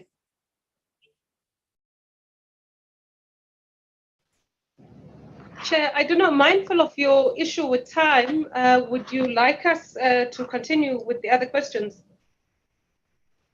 Yes, if you still have, because I said 1:45 must be our latest.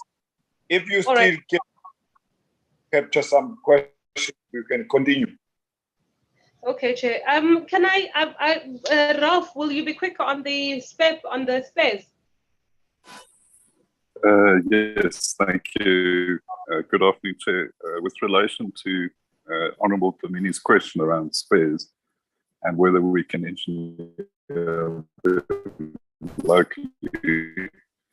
So a locomotive has between 4,000 and 6,000 parts per locomotive. During the manufacturing locally of those locomotives, we adhere to the local content prescripts, which requires that 55% of diesel and 60% of electric locomotives are localized. Obviously, this also is impacted by the demand and turnover for specific parts. You know, you don't replace complete cab units on a regular basis, although they are done locally. And one of the other challenges is in terms of the number of types of locos and number of OEMs that we support. So it's roughly in the operational fleet today about 23 different types of locomotive from 12 different OEMs. So standardizing between that is really difficult because obviously you want to have sufficient numbers of components in order to localize them effectively. So what we're driving for at the moment is to localize or to standardize at component level. For example, take the broad spectrum of diesels or electrics and say, okay, we're going to standardize on compressors. We've done an exercise on that recently where we now use the same compressor on 3 different types of locomotives. Areas where we have real challenges is in terms of the deep IP issues. So new engines, for example, on the diesel locomotives, we don't have access to the IP. And WebTech, for example, won't put us in a position to service, as an example, the turbochargers. So we are reverse engineering some of those areas. Then some of the electronic power systems, and then really difficult is the control systems on the locomotive. You can think that the control system, for instance, between a Toyota and a BMW is quite different. And if you don't have access to the core software, then you're quite stuck. So what we've done on the CRRC locomotives, the Chinese locomotives so far, across the 3 fleets, we've initiated 118 re-engineering projects, of which we completed 69. We fairly confident we can complete the rest of that 180. But where we can't get an easy solution, and that's why we're going to market at the moment, is for the software control system and the power system on the locomotives. So that would require for us basically to strip down the whole locomotive, put a new power system in and a new control system. It's not impossible. We've done it in the past on other types of locomotives, but it is about an 18 to 24-month exercise at the end of the day. Thank you. That's on the space. Chair, given the time, the chair of the board of Transnet is in the meeting. I don't know if you'd like him to say something, and then we would respond in writing to all of the other questions that have been raised, and also clarify any misunderstandings, because there are some questions that, like for example, from Honorable Kachalia, where he says that we want subsidies for small medium enterprises from the OEMs. That's not true. We'll also revert around issues around private sector participation in Transnet and how we're using private sector funding to grow the business, and also so that we can indicate the scale of private relative to the rest of Transnet. But Honorable Chair, if you are comfortable, if I can ask the chair of the board, but I also see that there are two hands which are up, Honorable Chair, on your side.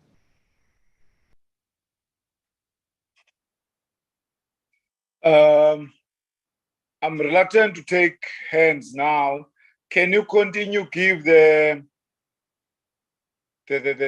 chair to say something before I go to those hands?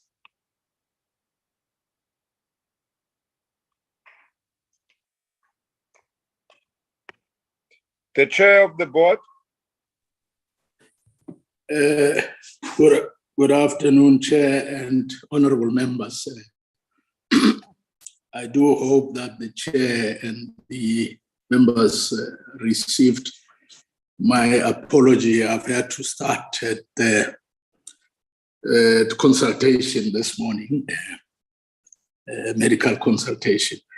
I have listened to a lot of questions and concerns that have been raised by the honorable members. I'm not going to attempt to respond to any of them in view of the lack of time, but I do say that on behalf of the board, we take seriously the concerns that have been raised, and we also appreciate the fact that in our future reports, we would have to have greater clarity in explaining things so that we do not cause questions that could have been avoided.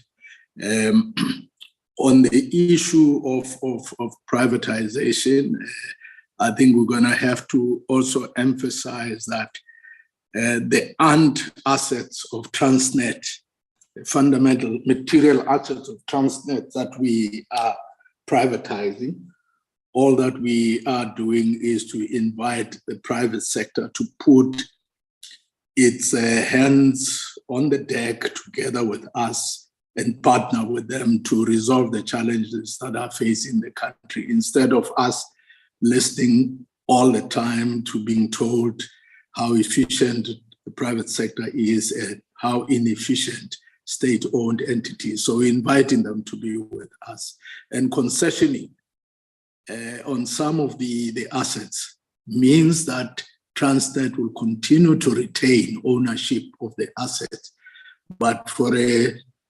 defined period, it would partner with the private sector to see whether combining the capacities of both will help us to enhance both investment, particularly in infrastructure, and enhance operational efficiencies and share skills necessary. So, Chairperson, I don't want to belabor all the points, but I want to thank you and the committee for raising sharply all the questions that you have raised. We can assure you that we are working hard as a board together with management to address the key challenges that relate to our delivery in respect of our targets. We're looking at those that are objective material challenges that we cannot change until the objective conditions have changed, but also deal with those that relate to our subjective weaknesses. We're constantly looking at that. Chair, thank you very much. I would like to stop there and thank my team from Transnet for the presentation. Thank you, Dr. Molefe. Honorable members, I think now, because we are almost 46 minutes to 1, I won't be in a position to give any hands. Instead, I will ask to release Transnet on the basis that they will respond to all, in writing to all our questions.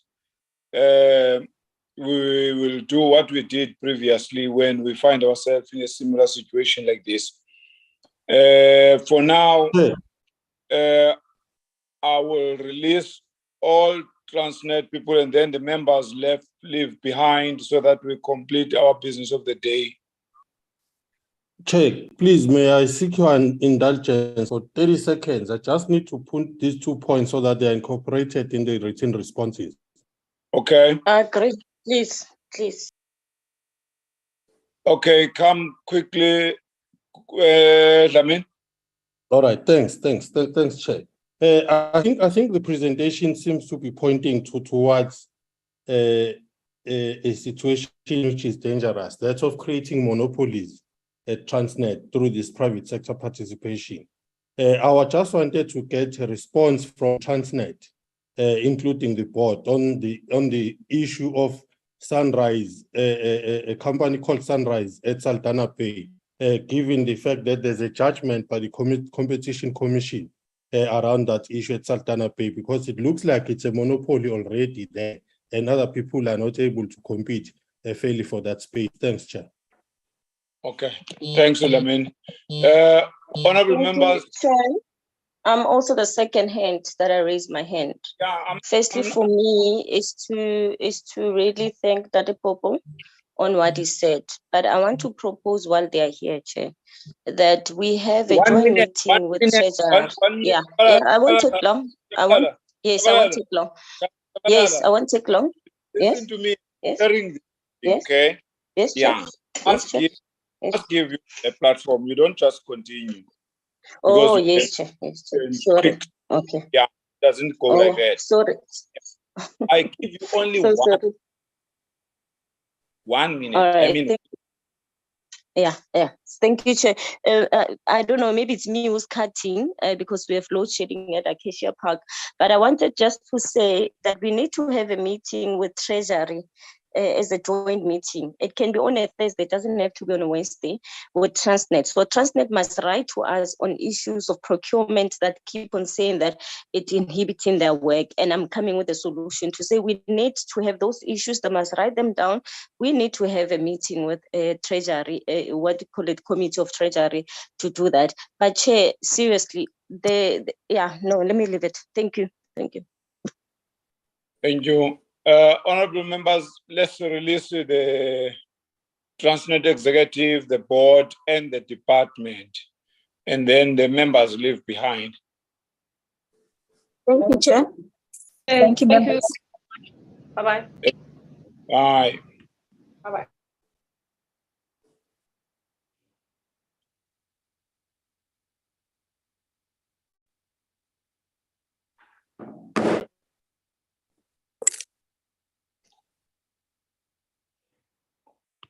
Okay, we are left behind.